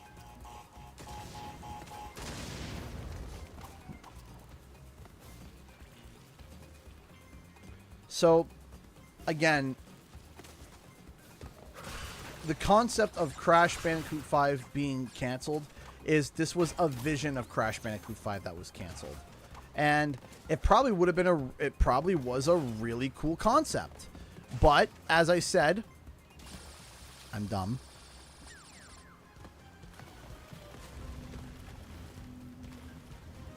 What is that gun I seen you in memes with? Oh, do you mean Pow Pow and Destiny? Is that what you mean? Pow Pow and Destiny? The giant shotgun and the minigun? So,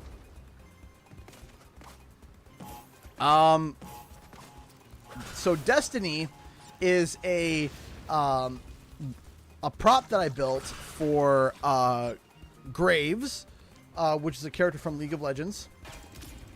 And then Pow Pow was a minigun that I made for one of my dearest friends, Katie, who was cosplaying as Jinx, and specifically Arcane Jinx, which is one of my favorite TV series, which we're getting a new one in November. Yes.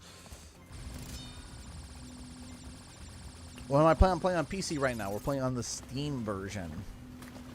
The version I've actually played the least because I played a lot of the Battle.net version. Because for me, downloading Crash on Battle.net wasn't a problem because I actually do play on Battle.net quite often. So that's why when everyone was yelling about having to download it on Battle.net, I was kind of just like, okay, well. Got it.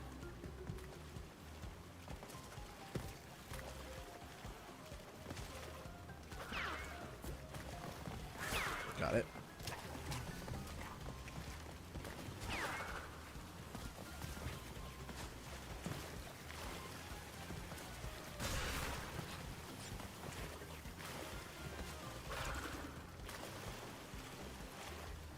My least favorite gem. Oh, the one on, which level is it? It's the, it's in Tranquility Falls. It's at the end of that big dragon breathing, like side area. Oh, I do not like that one.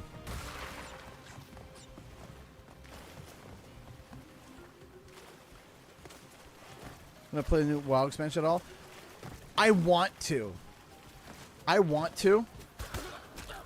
My buddy might get it for me. I don't know because he's done it in the past, and if he doesn't, that's fine. I'm him and Han on it, and the reason why I'm him and Han on it is because right now, I'm gonna be real with you. I need Etsy to pay me because my line of credit is almost maxed because of buying all the equipment that I needed and all this stuff, and not knowing that Etsy wouldn't pay. Oh no, that Etsy wouldn't pay me. That Etsy didn't pay me for, quite a while. And the initial investment and all of that and all the filament, everything has been costing me and everything. When I am finally out of the, when I'm finally out of the doghouse in August, it's going to be a lot easier for me. But right now, I am just staring, looking a hole down and freaking out. Just trying to make sure that I get everything done and trying to get, now I'm starting to get paid, which is nice, but they still owe me almost $4,000. And I was like, yeah, great, awesome.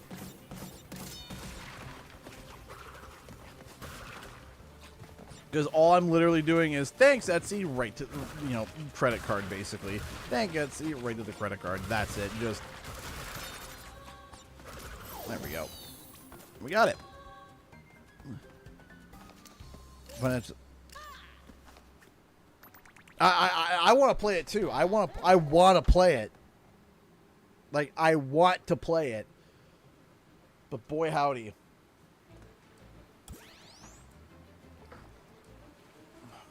When they say financially strained, I am not kidding. Okay, so I'm going to be right back. I'm going to just duck out for a second. I just need a quick break for water because it is increasing in temperature in here. I am sweating like crazy, and I got these key lights on. I just need a moment to take a breath, take a pee, and I'll be right back.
We got some technical difficulties.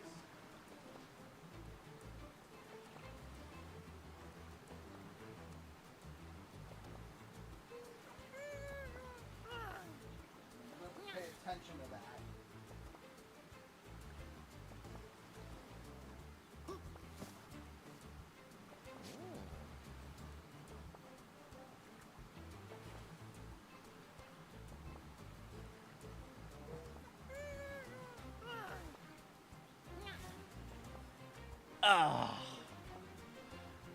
Emerald Queen donated $2. Does Hope have a canopy on her bed?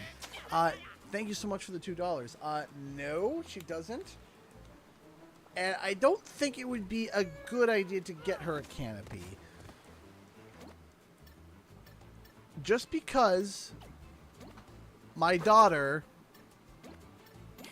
she's, how do I say it? Insane? That would be the only way to really describe it. She would probably turn the canopy into something vicious. Not vicious, but into something to beat someone over the head with, so yeah.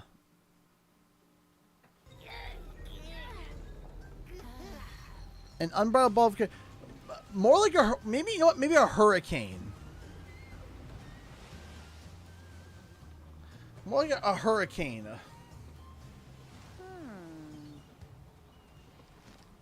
I've jokingly called her Hurricane Hope.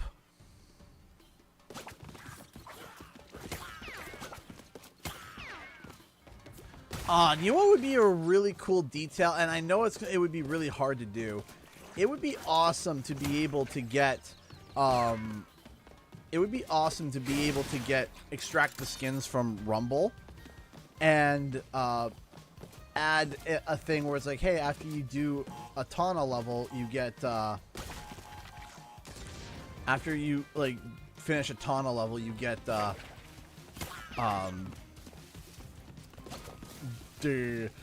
you finish a Tana level, you get a skin, and we use the skins from Rumble. But I don't know how possible that is, but that would be cool. But I also know too, I also read that, you know, that this was your last update on the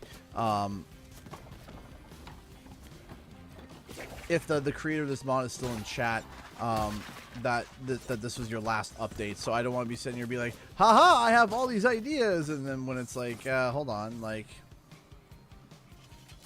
ooh, okay, hold on, that's different.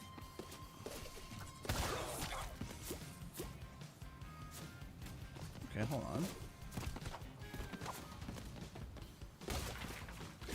So we hit that. I'm sure that fills that out.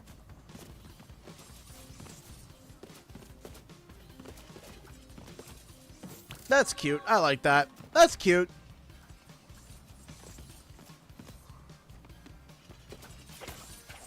No, you can apply different mods, but the thing is that you would have to create... So first you have to create a UI for Tana switching her skins, right? You have to create a UI, a menu for that, right? Menus for changing them don't exist. Yeah, exactly. That's what I was just about to say, Ray Robbie. Is it Ray Robbie or Ray Roby? I'm sorry if I'm mispronouncing that. Yeah, because first you would have to create a UI menu for Tana that was, you know, capable of swapping skins, right?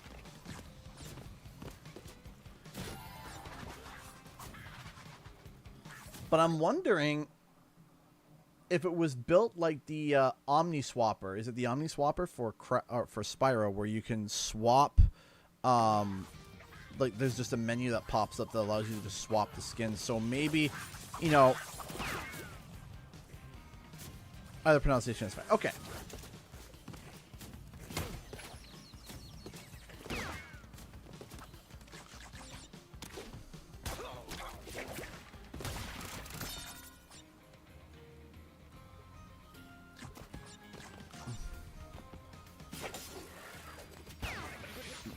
What do I think the canceled version was like?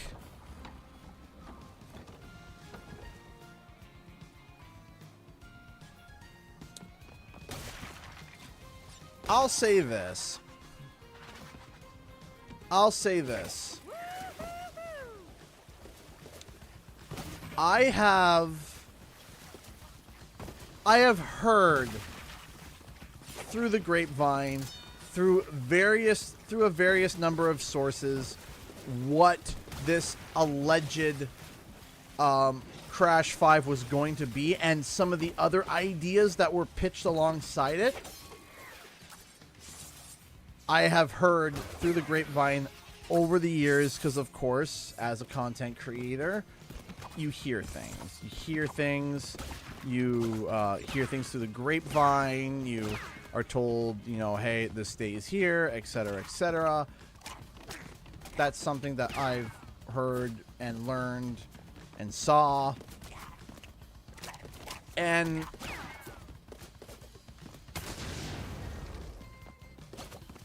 I think, I'll say this. I think if you look hard enough at the Crash Team Rumble banners, you would get an idea as to what likely that Crash 5, that air quote Crash 5 could have been.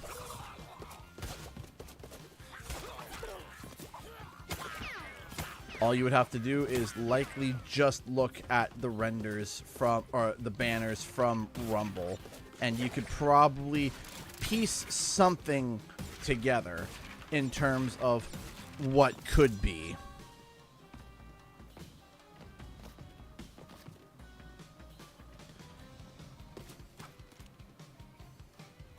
Now, I'm not saying all the banners are like that. I bet you some of the banners are not quite anything. It's possible that there's a couple key banners in there that were the basis of a large foundation of the game, right? So, take care, J-Buns. Thank you so much for watching. We appreciate you. Thank you.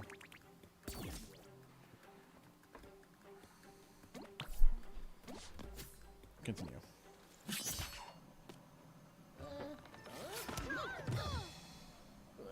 Yeah. Thank you so much. Wait, Tana? But you're different. You're alive. It's good Wouldn't to that see been a you plot guys. twist? It's been a long time for me. We lost touch in your universe too, huh?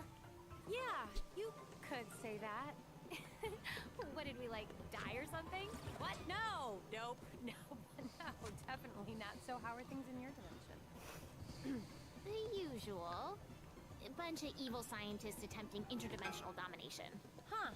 So, what you collecting? Crystals, gems. Masks. Ooh, fun. Well, good luck with that. Wait, you're not coming? Sorry, I fly solo. But I'll lend a hand where I can. In fact, I already have. Do do do do do do do do do do do.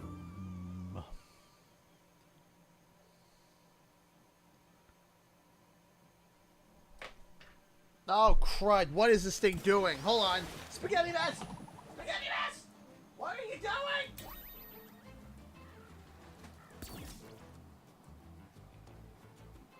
What are you doing?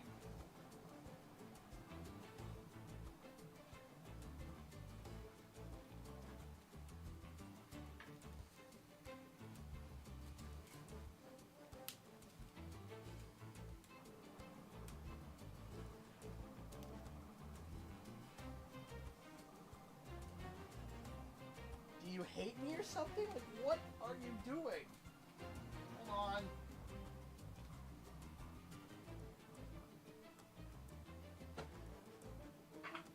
Okay.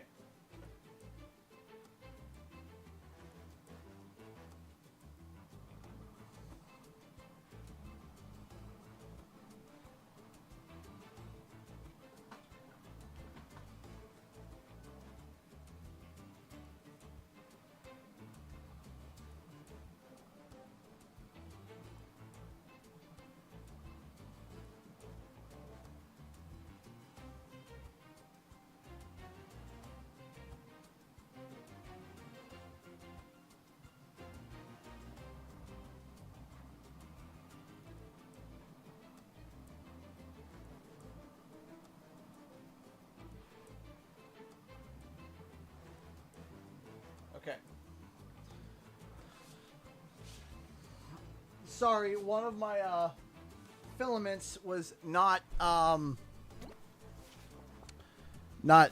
you know, I just looked over and it was like just throwing filament everywhere. I was like, no! Stop it! I got a couple,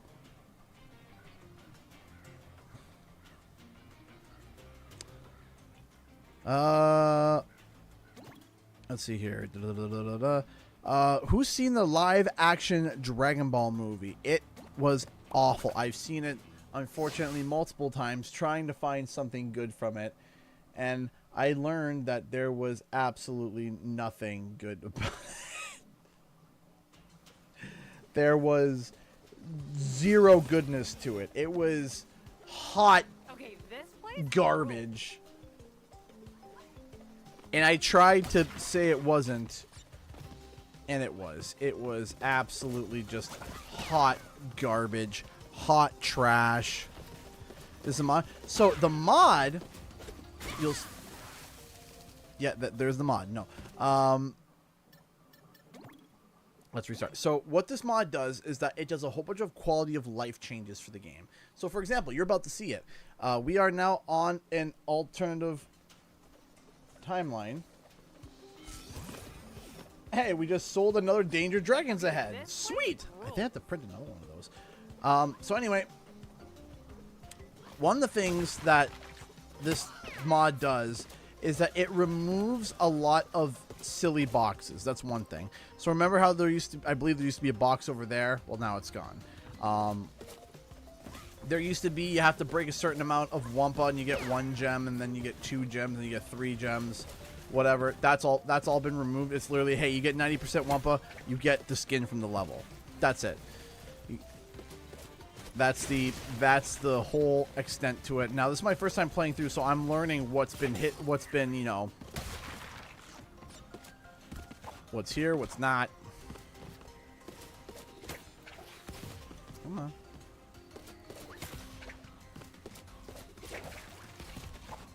There.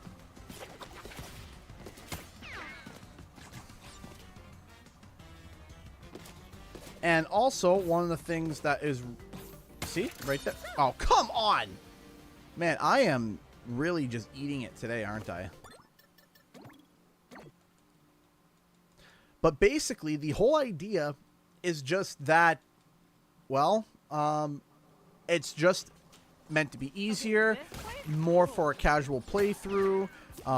Some of the difficulty has been toned down. A couple of things have been toned up. You know, like, for example, like if there's a weird difficulty spike, that's been smoothed out. If there's a weird, like, that includes like easy mode though. So like if there was something that was like, oh yeah, you're at, you know, basically halfway through the game and the hidden gem is just sitting out in the open forever. Oh, come on! And the bloody, what's it called? Like the hidden gem is out in the open. Okay, that's been more hidden. If it's something that's just buried somewhere that, you know, you can barely see, then it gets pulled out a bit. So, and trust me, I've already platinumed this game, so, you know, me already suffering with this is killing me just as much as maybe killing you as a viewer. But trust me, it hurts me more than it hurts you. There we go. Bounce. There we go. 3, 4, 5. Go. Yeah, see that box there? Much closer. Not as ridiculous. Not as, you know, in the middle of nowhere.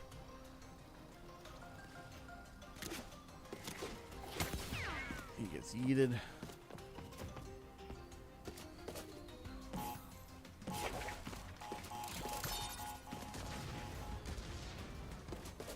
And like I said, one of the things that I really like is the fact that as soon as this timeline level is over, I don't have to come back to it.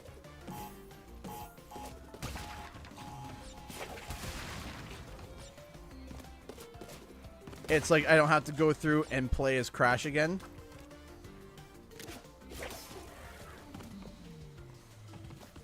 I have to calculate that a little bit because you need to have a certain amount of Wampa to be able to get the skin from this level, so. There we go. Hey, BL Raven, how's it going?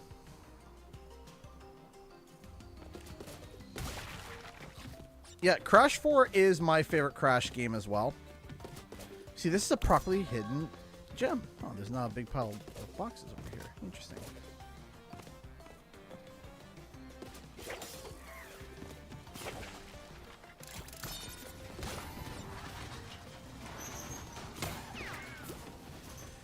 Whenever someone comes into my chat and says Crash 4 is the worst Crash, I just want to throw hands with them. It's like, no. How dare you? Whoa, rat chainsaw.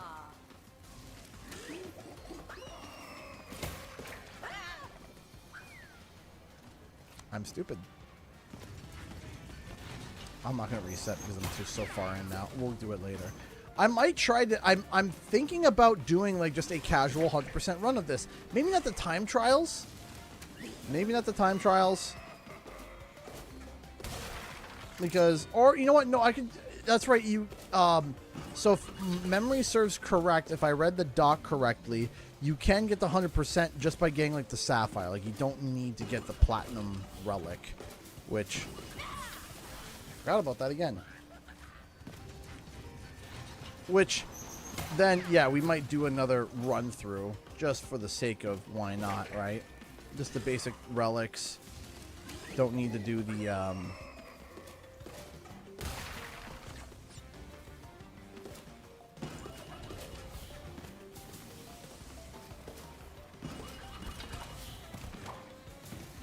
we go.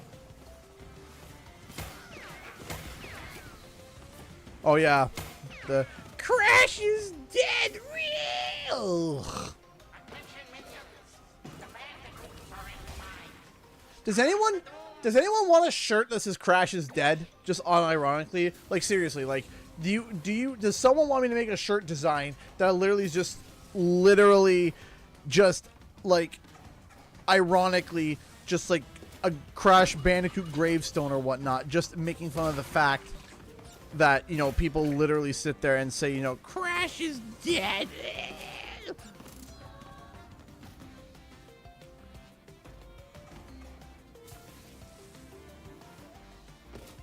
Yeah, just make it a tombstone. Rest in peace, Crash Bandicoot. Died 7 times.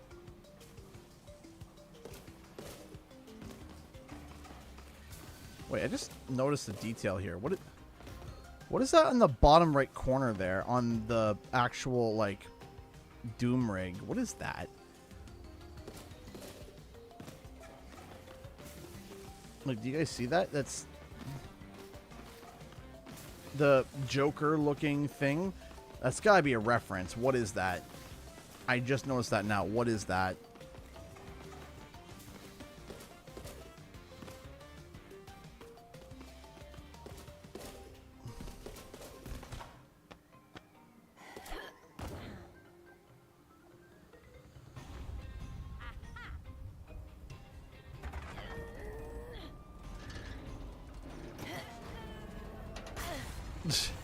Maybe have Crash do the shrug emote from Crash Team Rumble next to the gravestone, just like, Whoa.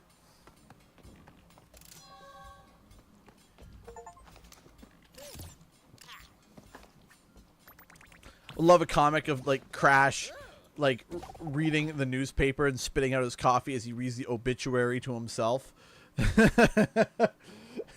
And Coco's just sitting there sitting coffee like, your fans are nuts. Or she's like, dead again, I see. And Crash is like looking at the newspaper sideways, looking like, like, rest in peace, Crash Bandicoot. Dead again.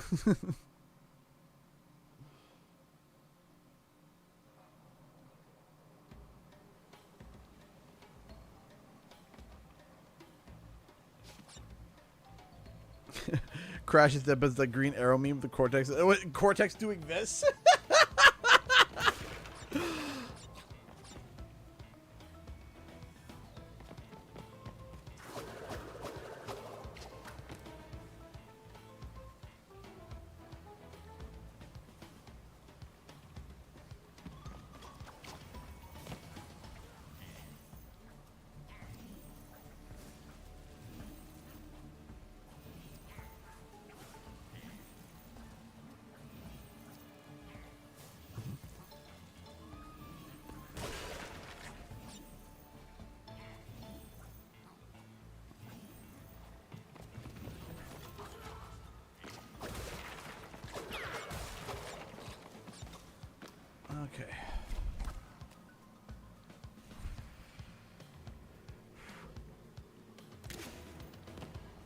is so bloody hot.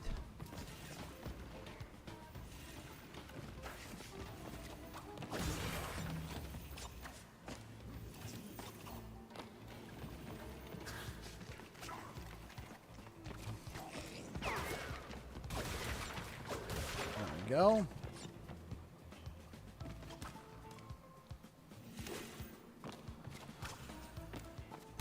Also, too, if we're able to get enough income through via the 3D printing stuff, what I might be able to do as well is I might be able to do 3D scanning. So, an idea that came to mind that I thought would be kind of funny, just for a very niche crowd, would be Skylanders, but like massive. So, like, literally take the Skylander, scan it, get its STL into the 3D printer, and then just make it big. So it's just like, oh yeah, you have these little tiny Skylanders, and then, you know, do a service where it's like, okay, we scan it, make it big, and then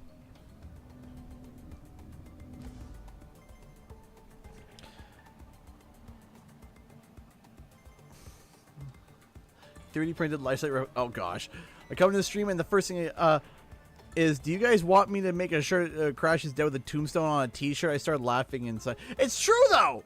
It's true though, because people are like, Crash is dead, guys. I don't know if you know this, but Crash is dead. He's only gotten 4 games in the past 5 or 6 years, and has, the online game, people are still playing it, and you can still get players in the Crash Team Racing, but Crash is dead, guys. We'll never get another Crash game again.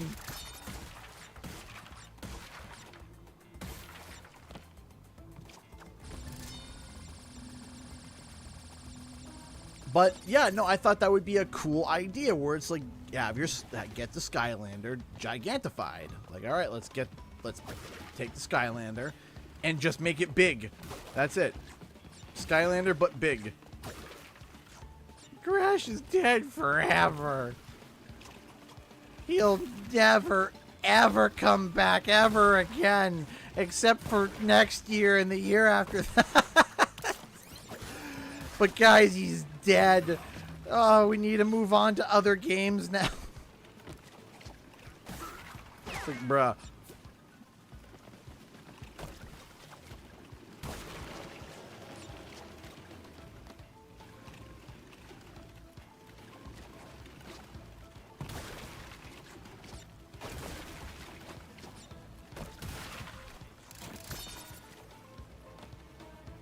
Stop it.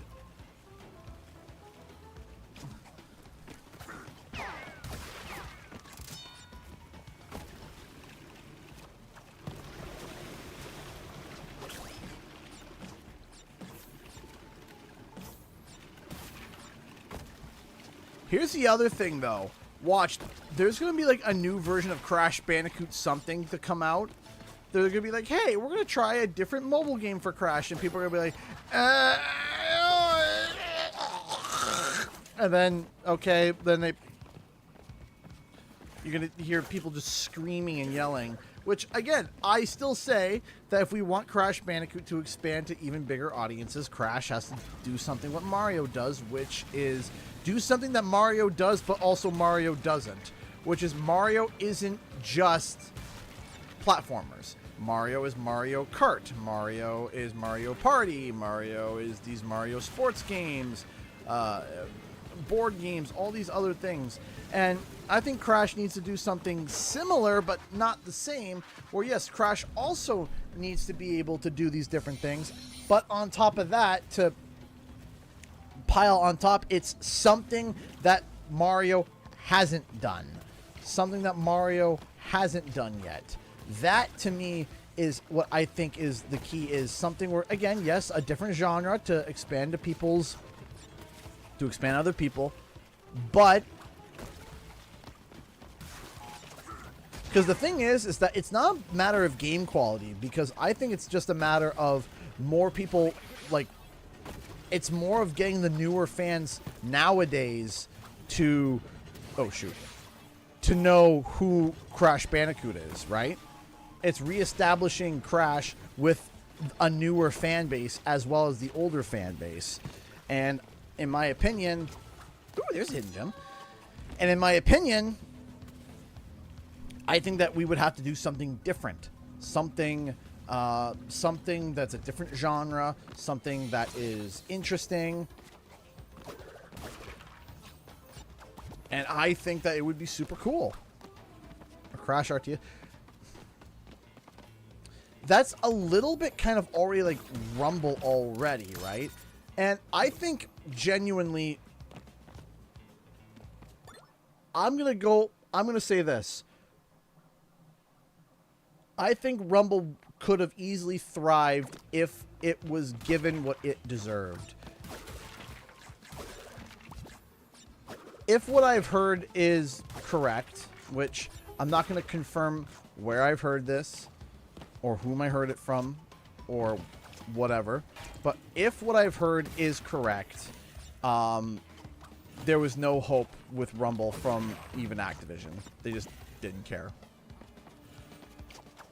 It was they had no hope for it, and that's clearly seen by what happened, right? Like if you take a look at how it was handled, Activision, didn't have confidence in it. They didn't have confidence in it at all. And I do believe that, because here's the thing. Here's the other thing, too. Here's the other thing. How is it that Crash Team Rumble died, but Warcraft Rumble is still going? Warcraft Rumble, which is a mobile Warcraft game, is still going. It's still going. But also, too, here's another thing. I think there is, and I know a lot of people are going to say, here, what I'm about to say, you're not going to probably like. But as someone who thinks in a marketing brain and someone thinks with an analytical brain, sit and think for a second. I think where Crash could easily overcome and jump up is the mobile market. Now you're going to say, but what about Crash on the Run? Hold on. Crash on the Run was approached with an archaic mindset, like as if an app that came out back in 2015 or even 2010. Its approach to monetization was terrible. It was awful. But one of the things that it did have was a trajectory of downloads that was absolutely obscene. At its peak, Crash on the Run was projected to pass Mario Run, Sonic Dash, and every other runner, even Subway Surfer. It was on the trajectory to pass it. But unfortunately, the monetization scheme for it was terrible. It was awful. Not just that, though. Not just that. Mobile is where Nintendo has the least power right now. Mobile is where Nintendo has the least amount of investment. They have, in my opinion, that comes to mind. Now, I might be incorrect here, but two notable games, and that's simply Mario Run, which I don't think a lot of people even play anymore, and Mario Kart, that Mario Kart game. That's it. If there can be some sort of Crash-themed mobile game that absolutely kills it, I think that can easily launch Crash into an even bigger brand than it was before. Mobile game industry is terrible at as it is. Crash on the Run was pretty much just doing standard stuff in that realm, and it was terrible. It was terrible because it's hard to monetize a runner title. So what you have to do is you have to figure out what type of game is monetize. What type of game would work for monetization? What type of game would work for monetization on a mobile market? What would work where you'd be able to make a decent amount of money and have it make sense for people to use microtransactions? Make it consumer friendly, however. Make it consumer friendly, because the goal the goal for, oh shoot, the goal is, and this is just a fact, this is not me saying that this is what should happen or this is what's got to happen. This is fact. The goal is to have, I think it's 10 or 5 to 10% of your total player base to pay for 100% of your player base. You have people who are whales who will just spend an egregious amount of money, and if people want to sit there and think, that's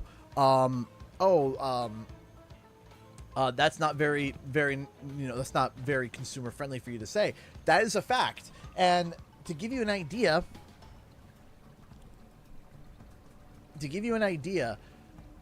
there was and this is what made Pirate Software, a guy I actually really like watching, made him kind of big and more famous, is the fact that he worked with the WoW team and he worked on StarCraft 2.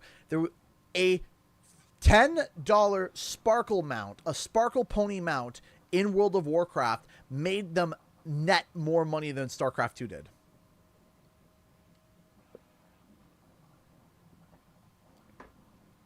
A $10 mount, a $10 sparkle pony mount in World of Warcraft made more money in of itself net than StarCraft 2.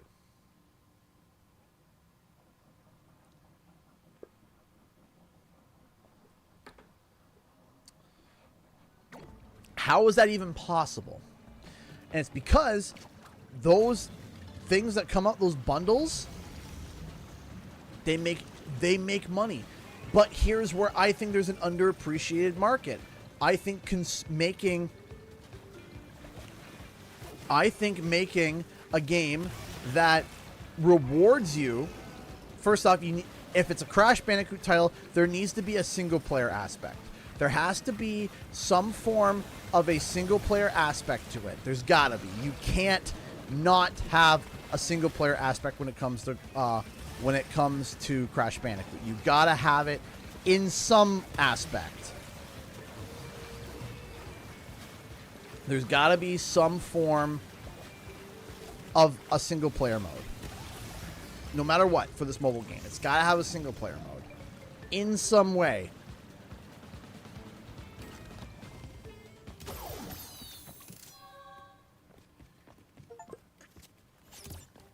But then, what you have to do is that you have to make it so that if you play the game, you don't necessarily have to get anything at all. As in, like, you don't have to pay for anything. You don't have to, right? Making it feel like it is budget friendly. Making it feel like, hey, this is working. Hey, this is, this isn't bad. Because right now, we're in an era where people spend $110 on booster packs in Call of Duty. Spending $40 on a single mount in World of Warcraft. Wouldn't it be nice if there was a microtransaction? It's like, hey, it's $2. That's it. $2. And first bundle you get, let's say there's like 10 units of whatever, get it for $2 on the first one you get, $2, and then afterwards better bundles, better deals, etc. And making it like actual, like, not bad. Let's say 9.78. Oh yeah, these bandicoots are here to help. Bandicoot. Follow. Ray Robbie, you are correct. And the execution, here is the execution to this Crash mobile game. You ready for this? A free-to-play Crash mobile game that hits our era, us, but also the younger generation and more accessible to people in general. That's what you have to do. You have to go and figure out a way to make it so that somebody in our generation would look at those microtransactions and say, hey, those are not bad. These are not that bad, and make them not feel like they're absolutely awful. Because every single time, it's ugh. But I think that there should be a way to be able to make microtransactions so that It's not a need, but it is a. It's not necessarily a need. It can speed things up and get you cosmetics, but it's not a need, right? Because here's the thing.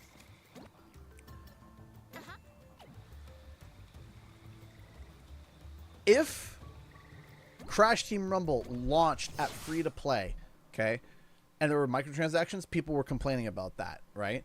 If there was, because the value for Crash Team Rumble was insane, like legitimately, like the actual value for Rumble,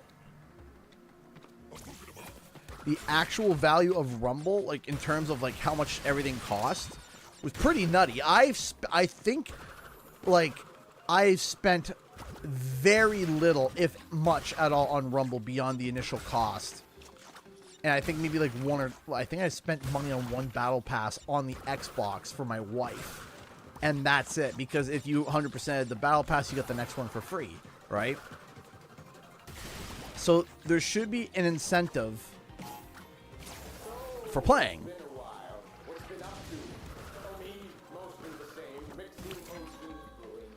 Don't touch that. So now that we live in, so there are some ideas that I have been having, and I'm not going to share them openly quite yet. About a mobile Crash game. I'm not going to share them yet.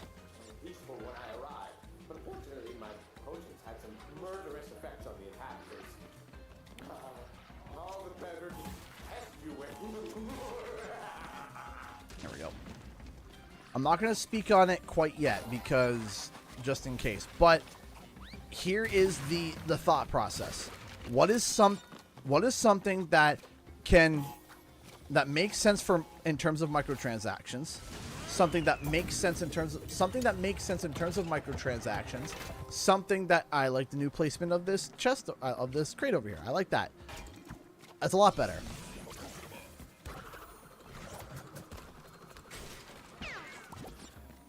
What is a genre of a game that's on mobile, because that's where Nintendo has the least amount of positioning on. A game that Mario hasn't done yet. A game that might have microtransactions, but isn't egregious and very budget friendly.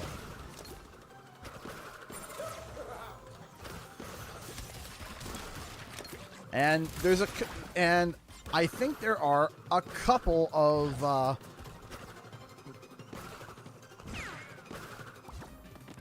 for debate here, but we'll be here first. So I think I'll go off this topic right now. And this isn't a rude thing. It's my stance on it is I want Crash to improve. Right? It's I want for the betterment of the franchise. That's my end goal. And I'm sure that's what everyone else's end goal is as well. So for me, I think we can have a peaceful debate about that. My end goal is how can we expand Crash Bandicoot out for people to go back and try more of Crash Bandicoot 4, for people to try more. And that's all I want, is the franchise to thrive. And of course, ergo Spyro as well. Just, we're talking Crash Bandicoot, playing Crash Bandicoot, so that's what we're talking about. But for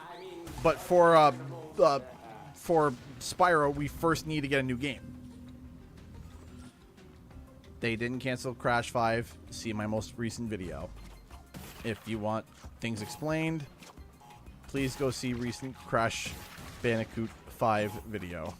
Because if I open up and start talking, I'm going to start ranting about it again. So we're not going to go there.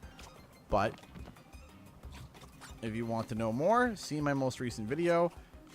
It explains it all. Explains it all. It explains it all.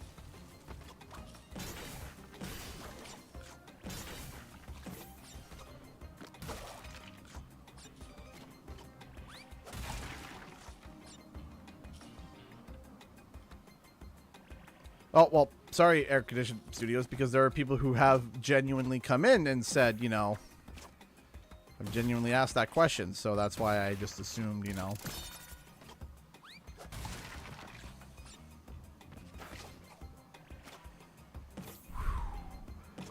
Didn't want to lose the gold Naku. Not gold Naku.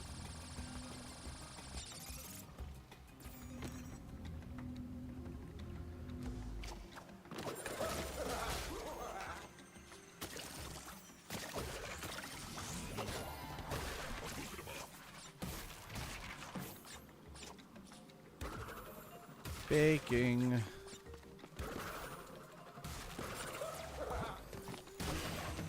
Wait, a gold Naku here? Excuse me? Since when? Wait, what?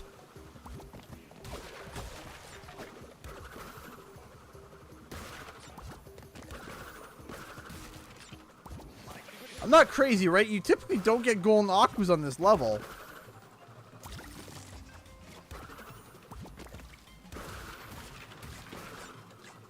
Aurora Borealis. Bingo.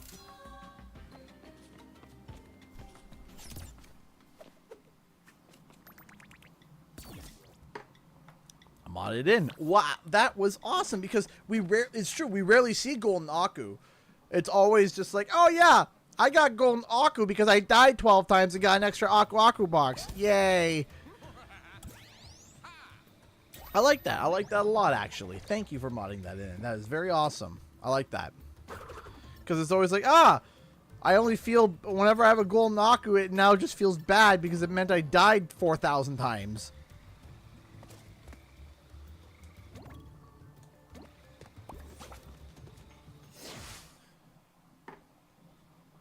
All right.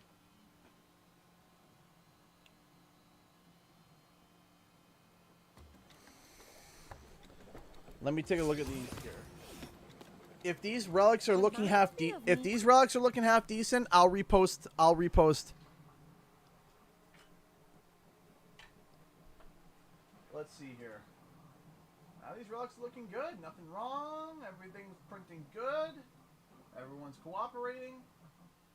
I feel confident enough to list those. So we sold all 3 of those platinum relics. So let me quickly head over to the Etsy store and let's relist those as another opportunity because I know some people wanted to get some. I haven't even posted these yet on Facebook or Facebook. Who uses Facebook? Twitter. I haven't even posted these on Twitter yet. These are literally just these ones, like to everyone here. That's it.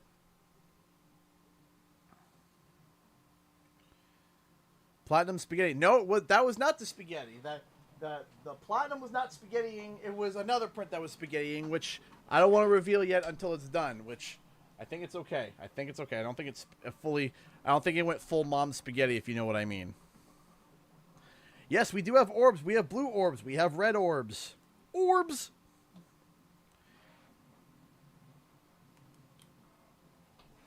Here, I got a blue orb over here for anyone that's interested. Oh, and Sly Cooper Clue bottles, and of course CTR trophies. We got 2 sizes of them. But take a look, see here. We got the nice new blue orbs. It's a good size orb, and it's flat on the bottom so that it can actually sit nice and not just roll around like that. So you actually have a nice flat bottom for them, which I planed and made. Forgot to mention, we have CTR trophies in 2 different sizes. I'll have you know, 2 different sizes.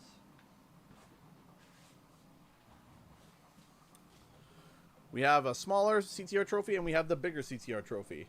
So these are still both for sale as well in the Etsy store. Okay. So let me quickly go and relist these plat relics.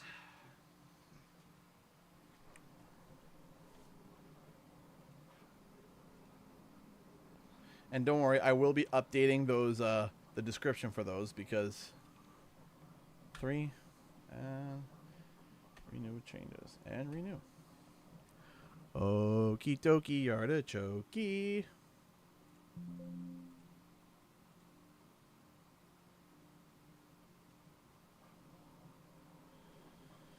Let me see. And they're back live again. We got another 3 in stock. Okay. So we have another 3 in stock. They're for sale.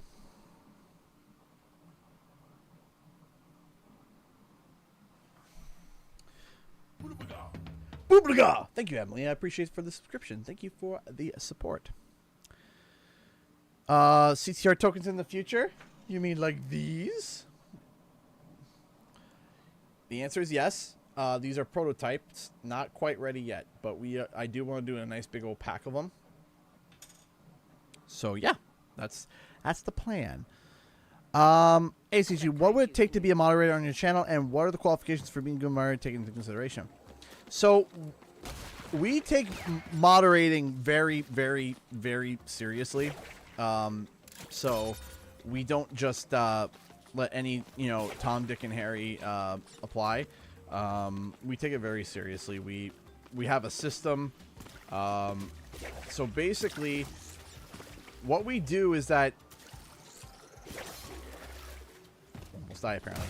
So what we do is that first we assess, do we need any more moderators? Because right now we have a rock solid team. I mean rock bloody solid. I couldn't ask for a better moderator team right now. Right now we have it really rock solid. We don't want an overabundance of people because then it becomes too many chefs in the kitchen, if you know what I mean. But as the channel grows, of course, and as the live streams get bigger, and as the channel gets bigger, and as things begin to grow in size, inevitably we are going to have to expand our team, right? Inevitably. I hate when that happens. Inevitably, we are going to have to expand our team. And when that happens, what we do is that we pay attention. What we do is that we don't let anybody know, and we watch. And what we do is that we then, there are people who come to mind, and we discuss and we talk about it. And when we come up with hey, you know what? Yeah, I think that this person would be really good. Then we interview them, we talk with them, and then sometimes it doesn't work out. Sometimes they're not interested, or sometimes it's just not really, it's just not really going to work for either party, and then we go from there.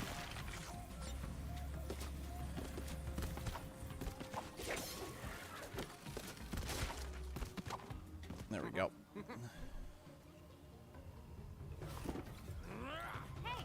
I am playing on Steam, yes.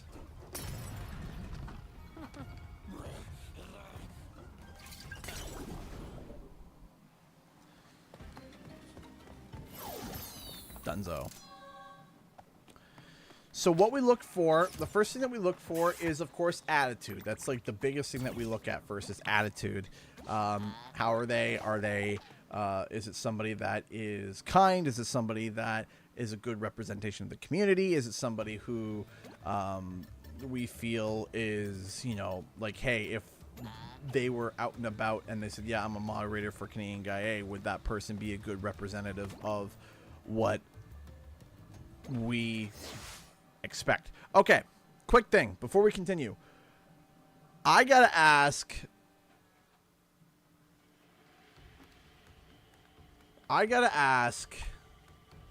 what is the Blue Gem a no box run again?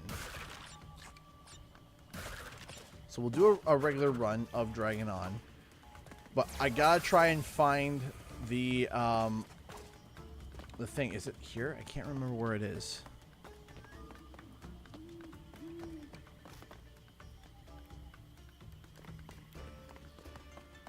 I mean, I very much disagree with you, Cappy, but, we all have our opinions and stuff. I think Crash 4's gameplay is some of the best in the entire franchise. Blue Gem is the same, but some crate challenges were adjusted for a more fair challenge. Gotcha. Okay. So same thing, just baloney crates are reduced. The crates are like, oops, you accidentally bumped me.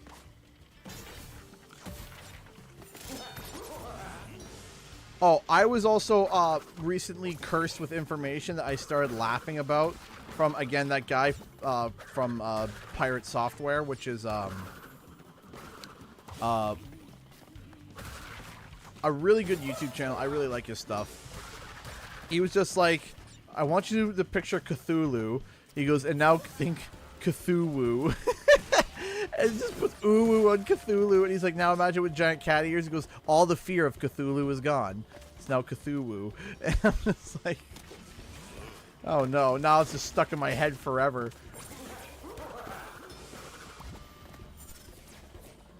Like, great, Cthulhu.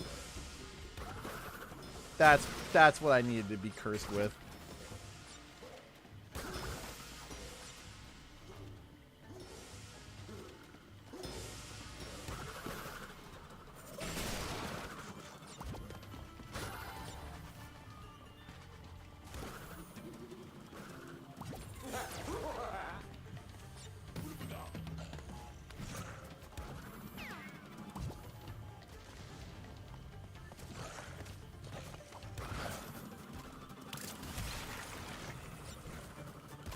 Yeet. Yeet! Sorry. Inner Jey Uso came out there.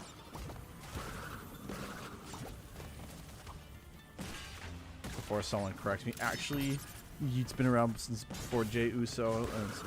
Yes, I know.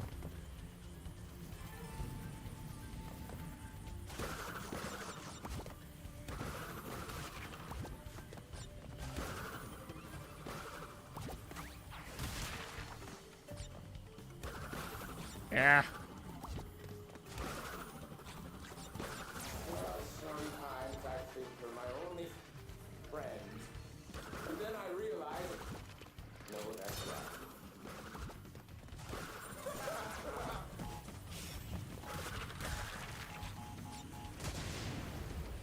Oh. Cooking, cooking, cooking, baking. Man, who would have thought a room full of 3D printers would have gotten so hot? When the winter time comes, we're going to be having a new area for the 3D printers because otherwise I'm going to die. Especially in the winter time where we have the heat on. I'm going to be like, no thanks on the heat. I don't need it because, you know. No thanks on the heat in my office. I'm going to be heated by a computer and... no. Heated by a computer and a bloody 3D printers. Don't mind me.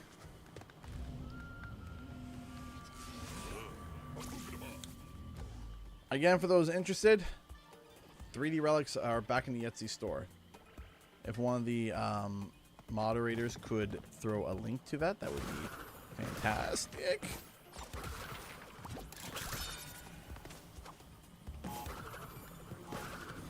Uh-oh. Well, I died. Let's try again.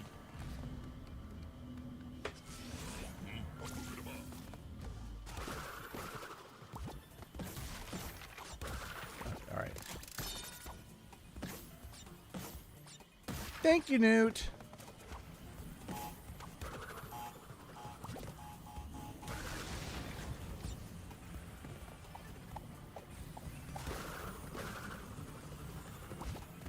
How do I do that again? I'm trying to remember how I did that before. Hold on. I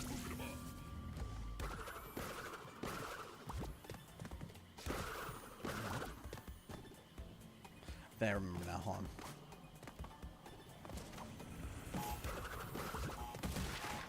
Nope. Nope. That was not the way. This was not the way.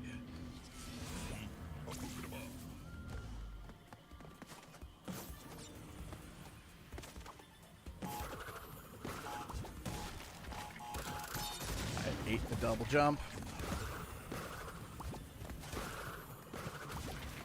Oh, we can do it. Take care, Director Greyhound. Thank you so much for stopping by. Whew.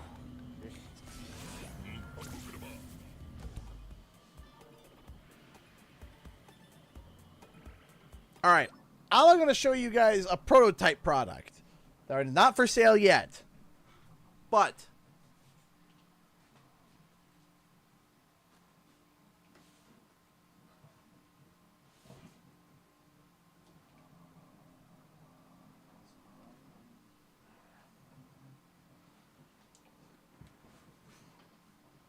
not for sale yet. Two things, actually. First thing. Yes, we made some Spyro Year of the Dragon eggs. I'm not entirely happy with these quite yet. But I do like them.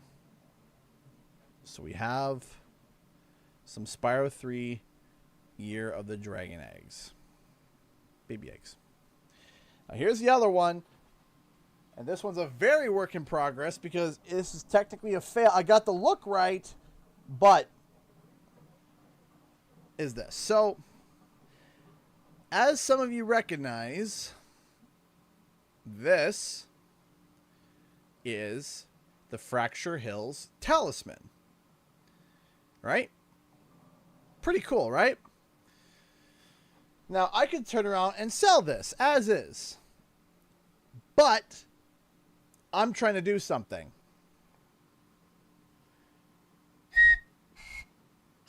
Hence why it's a fail. I'm trying to actually make it a semi-playable, basic, a very basic, actually playable pan flute. My first crack at it did not quite land,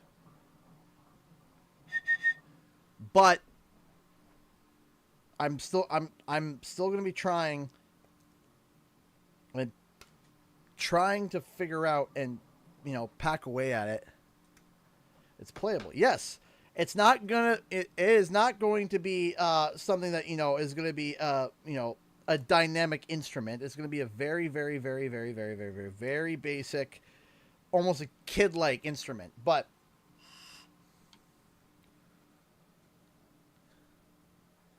well, let me have a direct deposit. Just like, you know, can I just get a monthly subscription? A monthly subscription to CGE Prints. Just whatever you make, just send them over.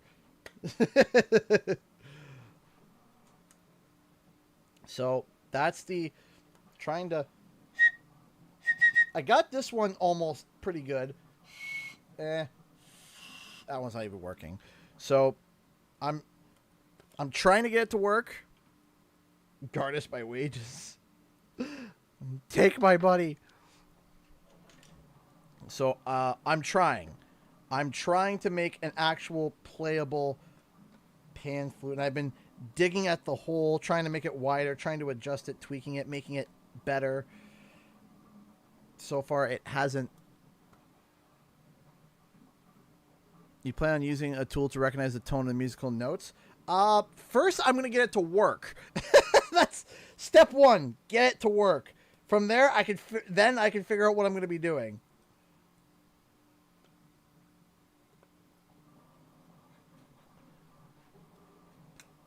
That's the idea, is so trying to get it. Once I get it to work, then I can figure out tune and toning and whatever. Like here. Hold on. I pulled out a bit more here, hollowed out a bit more from here. Let's see if this helps at all. Come on. Again, this is a prototype. I jumped the gun a little bit. I shouldn't have printed it with the color. I should have waited, if I'm going to be completely honest. But I was like, YOLO, let's do it. Let's see if this helps. There's a little ring in there. A little one.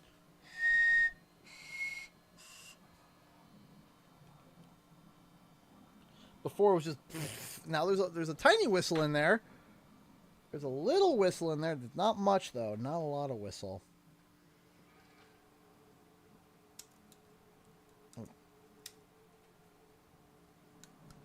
But so far, visually, not bad. I do want to do all the talismans. I'm also thinking, and anyone can actually throw their interest in on this if they are interested. I'm also thinking about making necklaces based off of the talismans.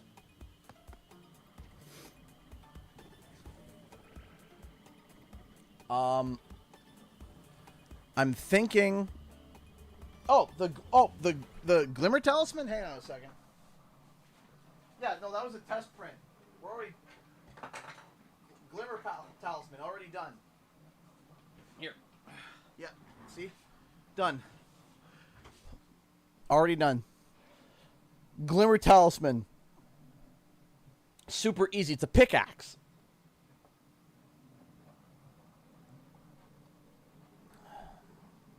So, yeah. But the idea that I had was to make necklaces out of the,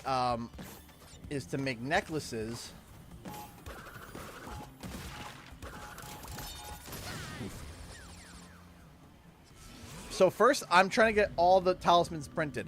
And what I would love is I would love to be able to take this, I would love to be able to take that, that talisman, make it playable, and once I get it printed playable, shrink it down to like a necklace size, and then make it so anyone can just go and just, you know, that I think that would be really cute.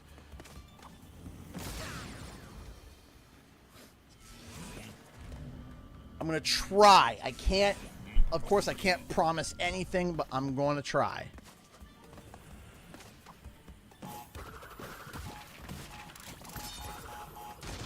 Why am I struggling so hard with this?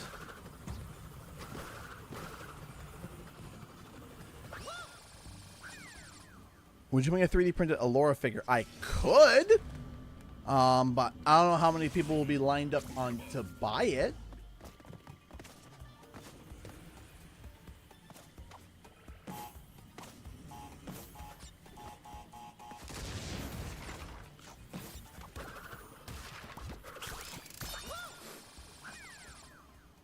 Depends on the complexity of the actual model.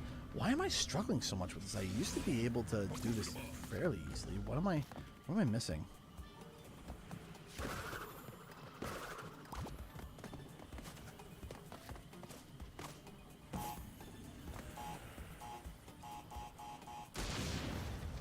Trying to think here. Because also I want to make the necklaces super just activate a column just after bouncing on the crate. Oops, I need a column for this, don't I? Oh, I got it. Okay.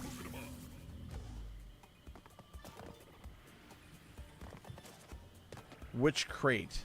Is the TNT crate?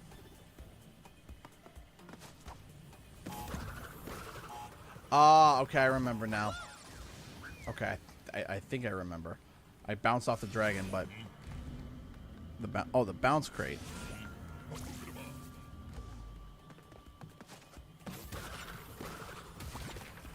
I feel dumb now. I feel dumb.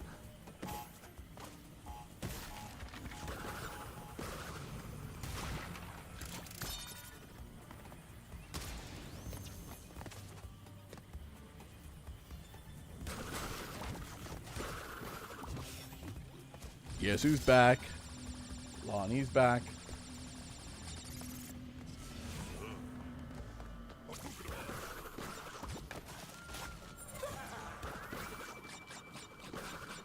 All right, now let's see here. Still there.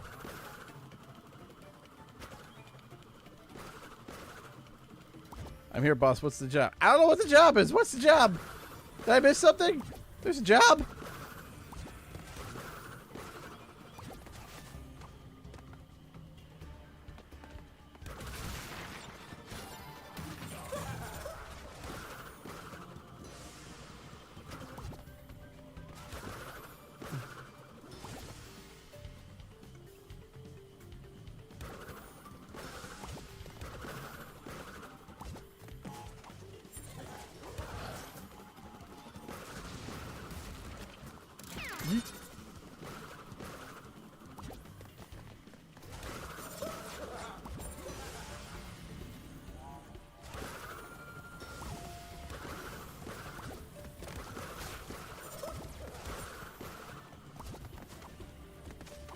Doink.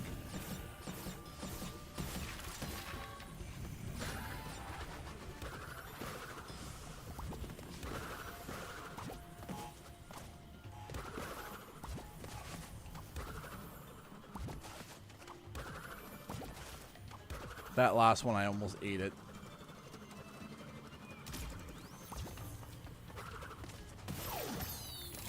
There we go. Got it.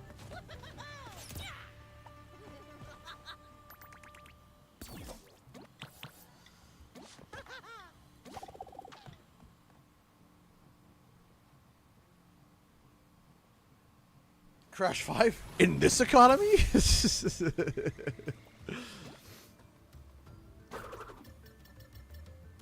All right. Now let's try the up. So far it's going really good. Now let's see how we do without touching any of the boxes. Don't touch me, don't touch me, don't touch me. Ooh, ooh, ooh.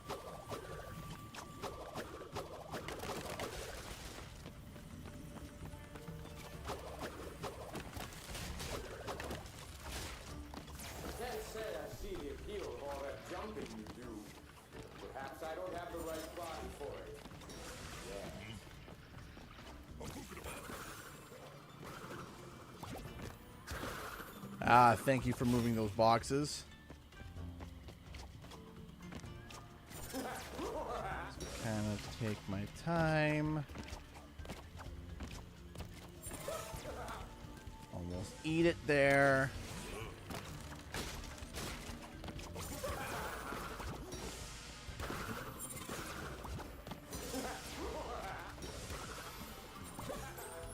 Oof, okay. Plan on doing a 100% run. Kind of?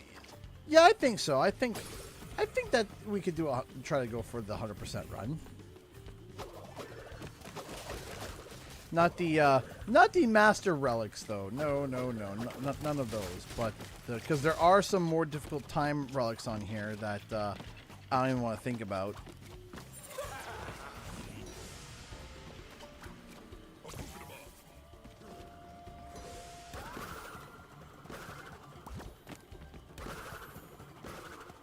See, I still think that, you know, you should replay the game and try to 100% it on console.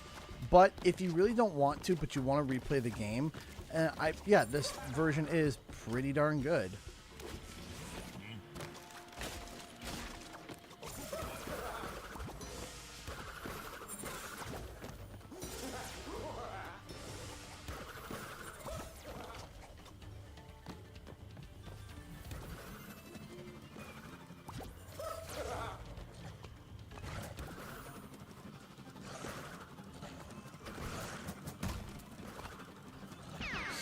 Okay, I've done that before where I've knocked the dogs into the box, and it's like, yeah, well.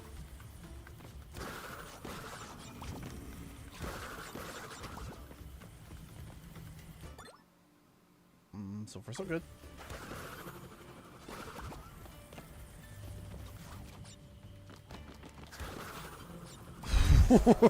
Whoa, whoa, whoa, whoa.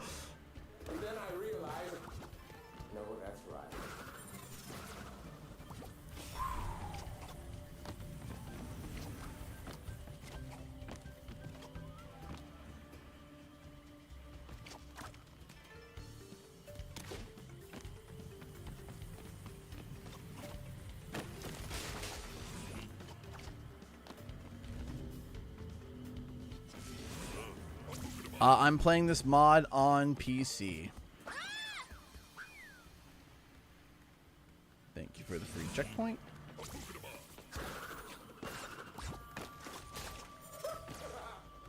Flanny Man, how's it going, my friend?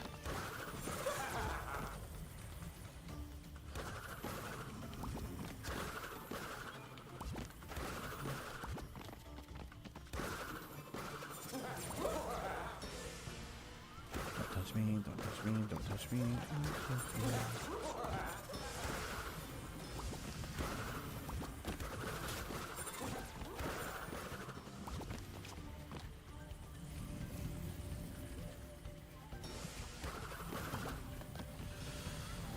one's gonna be a bit tough.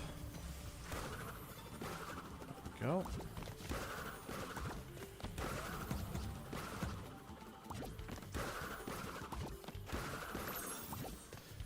I heard it! I heard it! I heard it! Hold on, I heard it! I heard it go pa-ting! I heard it go pa-ting! I heard the pa-ting! I was there! And then I botched it.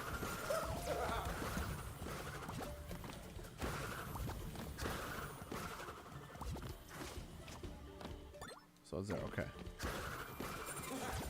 Made it right to the tippy top. And then choked.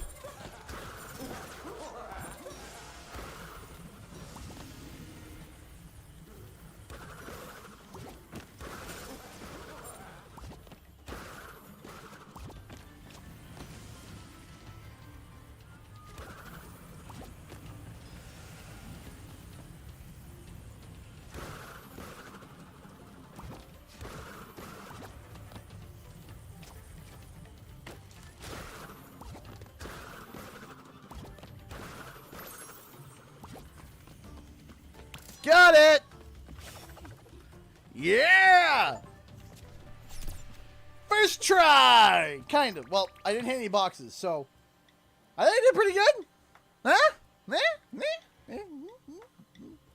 Thumbs up, chat?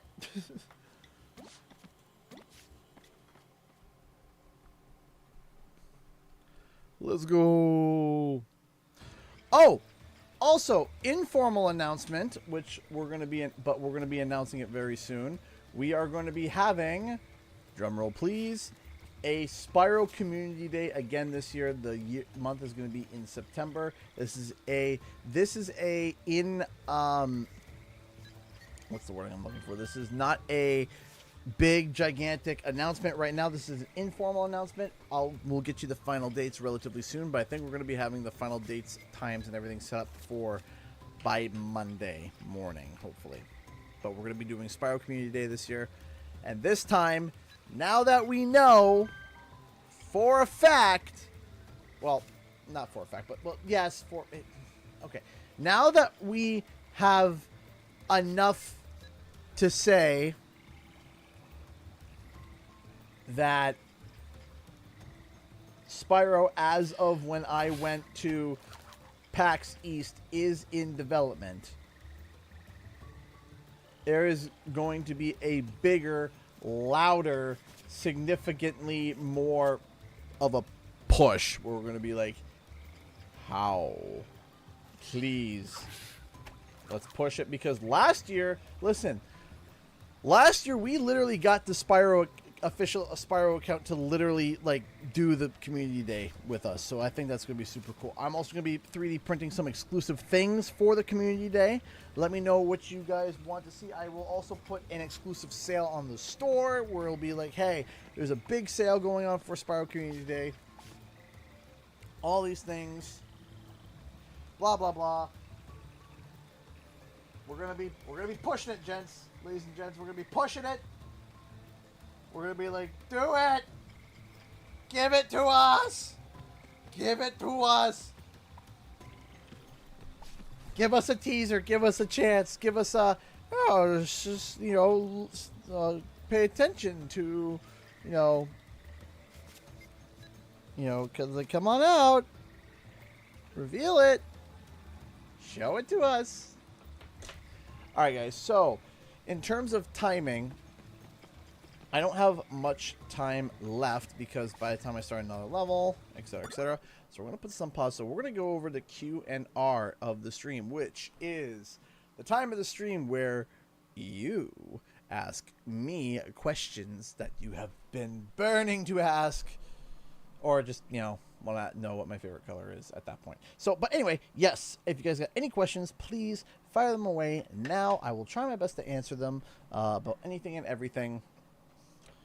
Well, mostly everything. I also will be kind of plucking some stuff off and reading at the same time. So, but yes, we're going to be going through all of that. David Rios donated $5 to Super Chat. What would you think Crash 5 will be about? I'd say they better bring Crunch as a villain again and new characters and villain that's similar to Crash. So, I actually had, I actually had a I actually do have a pitch already for a Crash Bandicoot 5. So to give you an idea, so you have entropy, right?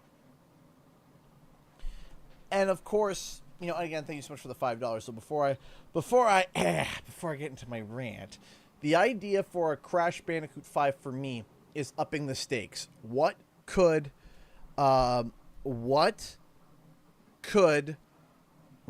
we up the stakes? How can we up the stakes of everything that happened? And I had this idea. Picture the universe of Crash Bandicoot 4 being the core, like not the core universe, but a universe where Coco and the Quantum Masks kind of observe the other universes. So there would literally be Coco would literally be having a tower or a laboratory, and she's kind of watching all the different quantum rifts and all the different timelines and stuff. And you know, the Quantum Masks help her and stuff, and they're hanging out and everything is chilling. And what happens is that timelines all of a sudden start shattering and they start breaking, and not only are they divulging and separating, they're not just divulging and separating, they're actually collapsing and falling apart. And then Coco's like, okay, that's not right, what's going on here? And what we find out is, first, the two entropies are still missing. Now, of course, there is the concept of time. The concept of Alpha being first, the beginning, and then Omega being the end, right? So what I thought would be a really cool pitch of an idea would be that there is an entropy in a certain universe that actually starts going even more Cocoa for Cocoa Puffs, and we find out that when an entropy destroys another entropy, he absorbs his power and he gets more powerful and he gets his intelligence. And so basically he gets this idea of going to every single timeline and destroying the entropy there and then destroying the timeline so that he can truly reset everything. So his mission is to jump to every single timeline, destroy the entropy of that timeline, absorb his power, collapse the timeline, move on to the next one. And that's his whole mission. And he would be called Omega Entropy. And his quote would be, time has a beginning, I am its end. That's the whole concept, is he is ending time. He's continuing that original idea that he had in that first game where he goes, I'll reset the timeline, right? Well, this is a version of him that actually kind of succeeds in that, and then continues to collapse the timeline. All the different times he's collapsing it, crushed. And it's like, oh no. And what happens is that he goes to the timeline where female entropy is supposed to be, and she is not there. And he's like, okay, why is she not here? I can't collapse the timeline until I destroy her. And then that's how he gets to this timeline, because he's like, where is the and he learns that there are another pair of entropies that are plotting together, and he starts freaking out, and he's freaking out because, well, he doesn't want them to figure out what's going on, etc., etc. And so basically it's up to Coco, it's up to Crash, it's up to the Quantum Masks, it's up to Cortex, it's up to everybody to find. They have to find where are the entropies, and then they have to figure out how to convince them on how to team up with them to beat Omega Entropy. So there's this whole collaborative effort of, okay, we need to pause this hate for each other because this guy's about to collapse our timeline. And I think that it would be an interesting conversation, because then each of the levels could be, okay, you go to a level where it's the aftermath of entropy destroying through it, and now you kind of have to clean up after him, or you get there right before he gets there, and there's all these ideas of jumping from rift to rift to rift to rift to rift to rift, so kind of figuring out, you know, that's my pitch for Crash Bandicoot 5 is Omega Entropy. That's basically the gist. That's basically the idea, is we have to hunt down entropies, we have to figure it out, we have to find them, and you know, help them, unfortunately, to save our universe. So that's the idea. You think we could buy Spyro skins with gems in a shop in Spyro 4? That's such a great idea that it's actually, that's something like that's already in one of my, I think it will be my next video, or I can't talk about that.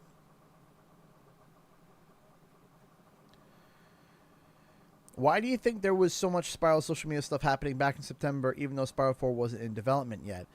Well, my theory, and this is just me, this isn't me telling you guys exactly what happened, this is my theory. So let's keep this straight now. Theory, okay? Theory. Just make sure that we are understanding that this is theory. This is not me divulging secrets. This is me saying my theory. My theory, personally, is that speculation mode. Okay, the helm of the helm of speculation has been placed. I still gotta print that, but the helm of speculation. So the helm of domination, it's the helm of speculation. The helm of speculation has been donned.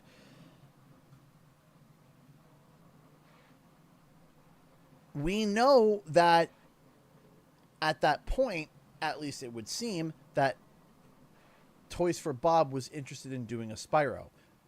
Now, at that point, we did not know that Toys for Bob was going indie yet, right? And at that point as well, that's when the Microsoft, the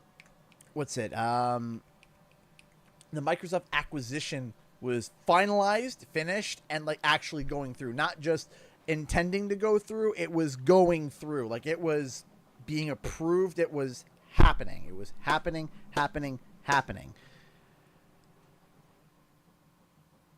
So what I think was happening, in my opinion, is if I was ahead of a studio and I wanted to develop a new Spyro title and I had to convince the higher ups that it's a good idea, wouldn't you hijack what fans have been asking to add gasoline to the fire, to show the stats, to say, hey, take a look at the community, and it's not just us gassing it up, but the Spyro account themselves? In my opinion, in my theory, in my speculative, open-ended talk, again, making that very blatantly clear, I think that Toys for Bob had an interest in doing Spyro.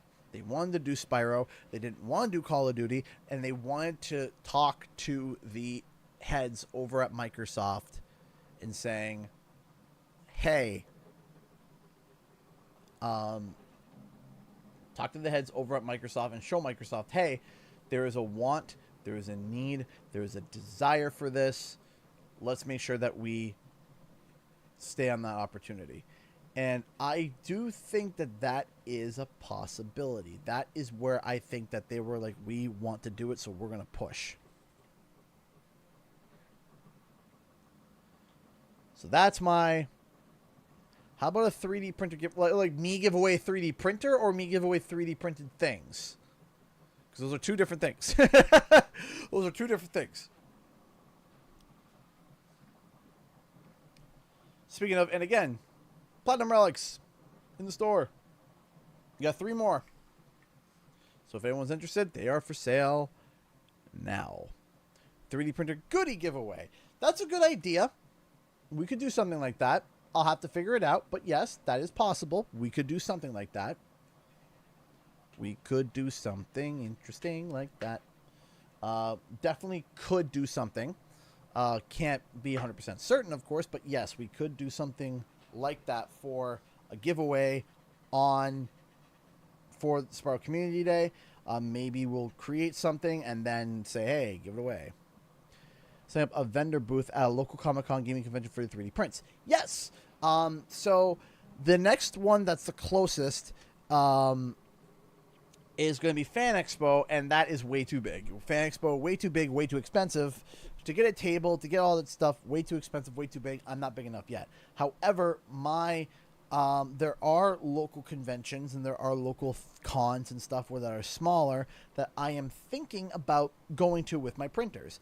And I thought that it would be really cool to actually have like a book that's like a catalog of like, hey, here's the things that you can order and we can print on demand and you can watch it. And I would bring all the printers and people can watch the prints happen.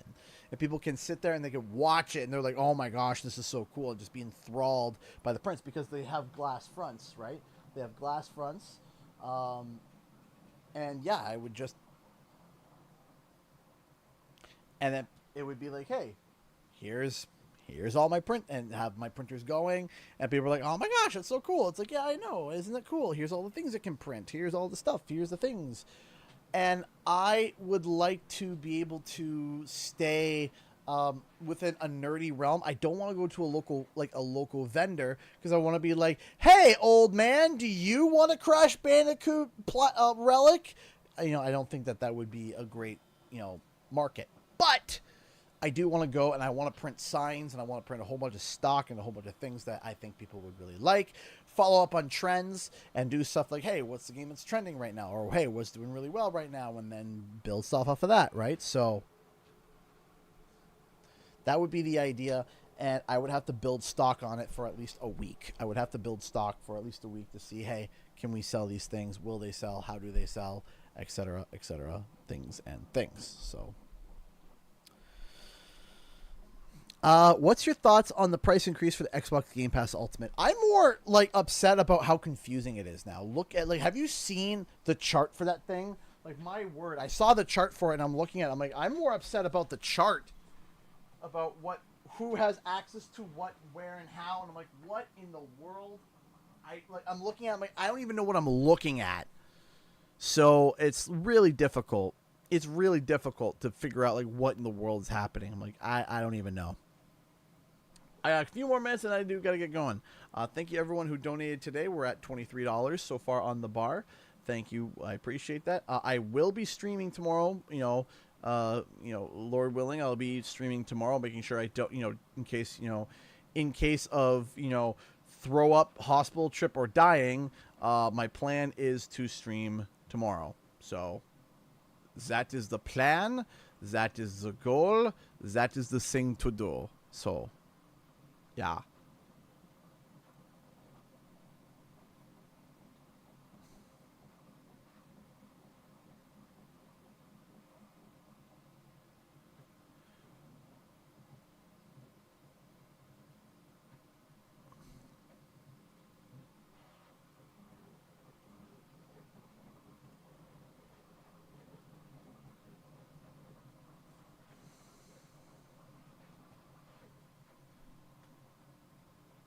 All right, let's get a couple more questions in.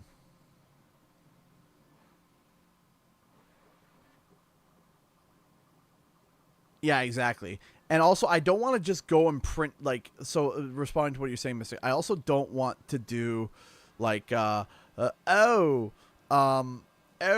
articulate dragons. I would do fidget articulate Spyro dragons. Absolutely.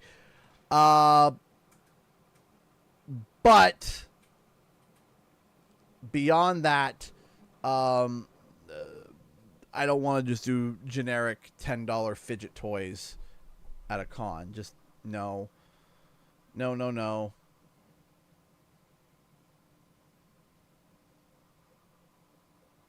really want to do that.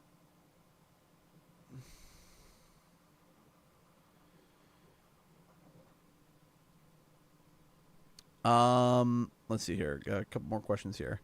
I don't know. Lots of people my age have booths at things like that in my area, but yeah, I understand the specific genre. Yeah, so I would want to do it at a convention. Would you like a Sonic and Crash Bandicoot crossover? Why or why not? You gotta be careful when you do crossovers. They gotta make some resemblance of sense, in my opinion.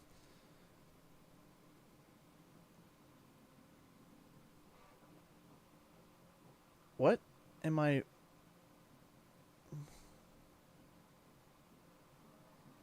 What is happening? What? What? What the heck is happening? I can't show this on stream because I might get canned. Listen, okay? I want you to set your politics aside for a second. So apparently there's a rally going on over in the States, the RNC, Republican, whatever, I don't know. Hulk Hogan is on stage ripping his shirt off with a shirt that says Trump on it. What am I even seeing? This can't be real. What planet are we on? Am I watching Hulk Hogan on stage ripping his shirt off?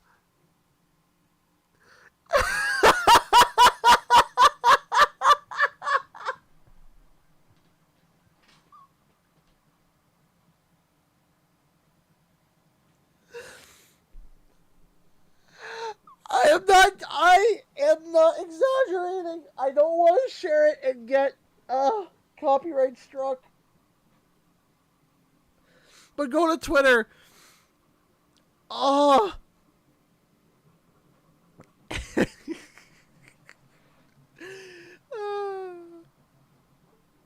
When it comes crashing down and it hurts inside.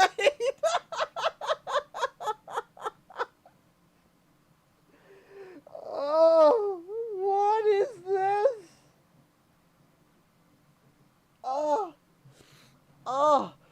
Oh my gosh. Hulk Hogan at a political big thing, all these suit and ties, and there's Hulk Hogan. Yeah!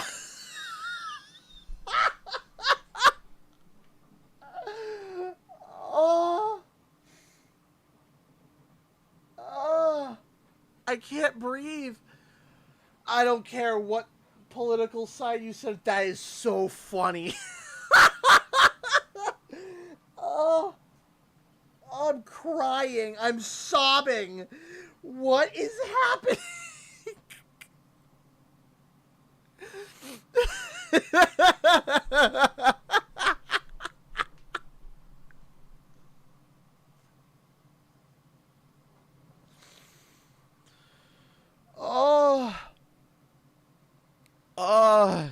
It's so funny.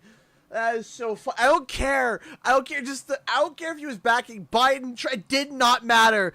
Just literally, I just thought, what is happening?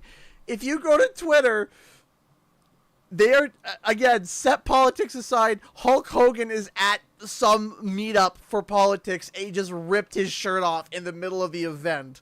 Just Hulk Hogan, the Hulkster. Like, listen here, brother. I just look over on Twitter just for a second to see if I had any DMs or anything that I had to read before I went to bed. And I just see Hulk Hogan, Hulkamania, on stage with all these suit and ties. Listen here, brother. Just ripping his shirt off. Oh my word. What is happening? What is happening? Oh.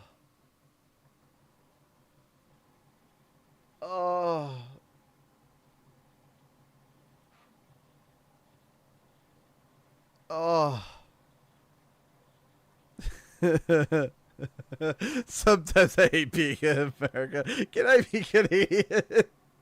What's wrong? You don't want no guitar riffs and beep, beep, beep, beep, beep, beep. You don't want the Hulkster standing up there for your American rights?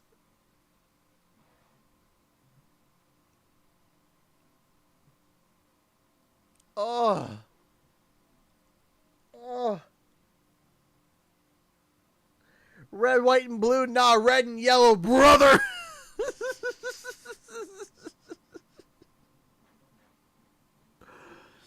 Oh. Oh my gosh. What planet are we living on? What is happening? This is ridiculous. Oh. Oh, all right. I'm going to wrap it up. Thank you so much, David Rios, for the $2 super chat. Have you seen Minecraft movie leak with Jack Black? I have not.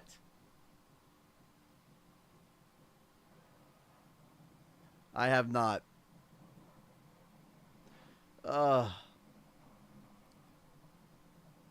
He's doing the finger pointing and everything. He's doing the... I can't. Just got Crunchy Bro, and I love... Hey! More power to you. I'm happy to hear that Dylan does stuff. Okay. I need to... Oh, I got sent a special thing. Okay, hold on. I got sent something special. Please tell me it's the Hulkster. Sorry.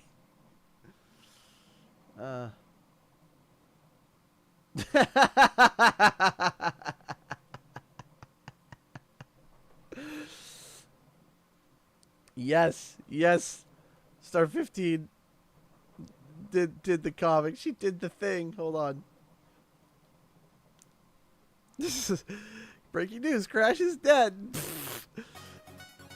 I would say add one more panel of Coco covered in coffee. Just completely covered in coffee. Crash looking at the paper sideways and her just unimpressed saying, dead again, eh? Like, but her just like dousing coffee.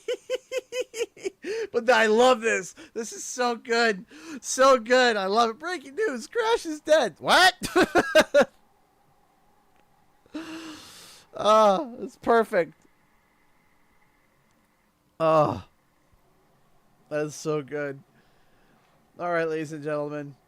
I have to go to bed. I have to go show this to my wife, and then I gotta show the Hulkster. I'm not even listening to it. I'm just watching him wave his arms like a wacky inflatable flailing arm tube man in front of all the Republicans with his shirt off. Listen here, brother. I can read lips. I don't need to hear the audio to hear Hulk doing the the finger point and the brother. I don't need audio for that. I can read those lips real easy. All right, ladies and gentlemen, that's all the time I have for today. Thank you so much for watching. We'll be back tomorrow. I'm going to see if I can get more Platinum Relics. Those are still for sale. These are still for sale. We still got 3 more. Tomorrow, if this print turns out good, we might have something something from a certain fox from a certain raccoon game. Instead of a raccoon mask, we might be having a foxy mask, if you know what I'm saying. We'll see if it's going to be ready for tomorrow. Thank you so much for watching, everybody, and I'll see you guys in the next video and our live stream. Time for the countdown. 10, 9, 8, 7, 6, 5, 4, 3, 2. Up before I go, we got a $5 donation from Black Dragon Prince. You gotta restart. We gotta stop. Hold on a second. Here's a donation, CG, for doing an awesome stream again. Even though I missed it, have a great night, CGE. I hope you and your family are doing well, and I hope that you are doing well as well, Black Dragon Prince. Thank you so much. I really appreciate it. Thank you, thank you, thank you, and I'll see you guys in the next video. No, she says more goodies to buy. Sorry. So again, we're gonna restart the countdown again. Someone says another donation, I have to restart again. So, thank you so much for watching, everyone. 10, 9, 8, 7, 6, 5, 4, 3, 2, 1. Bye.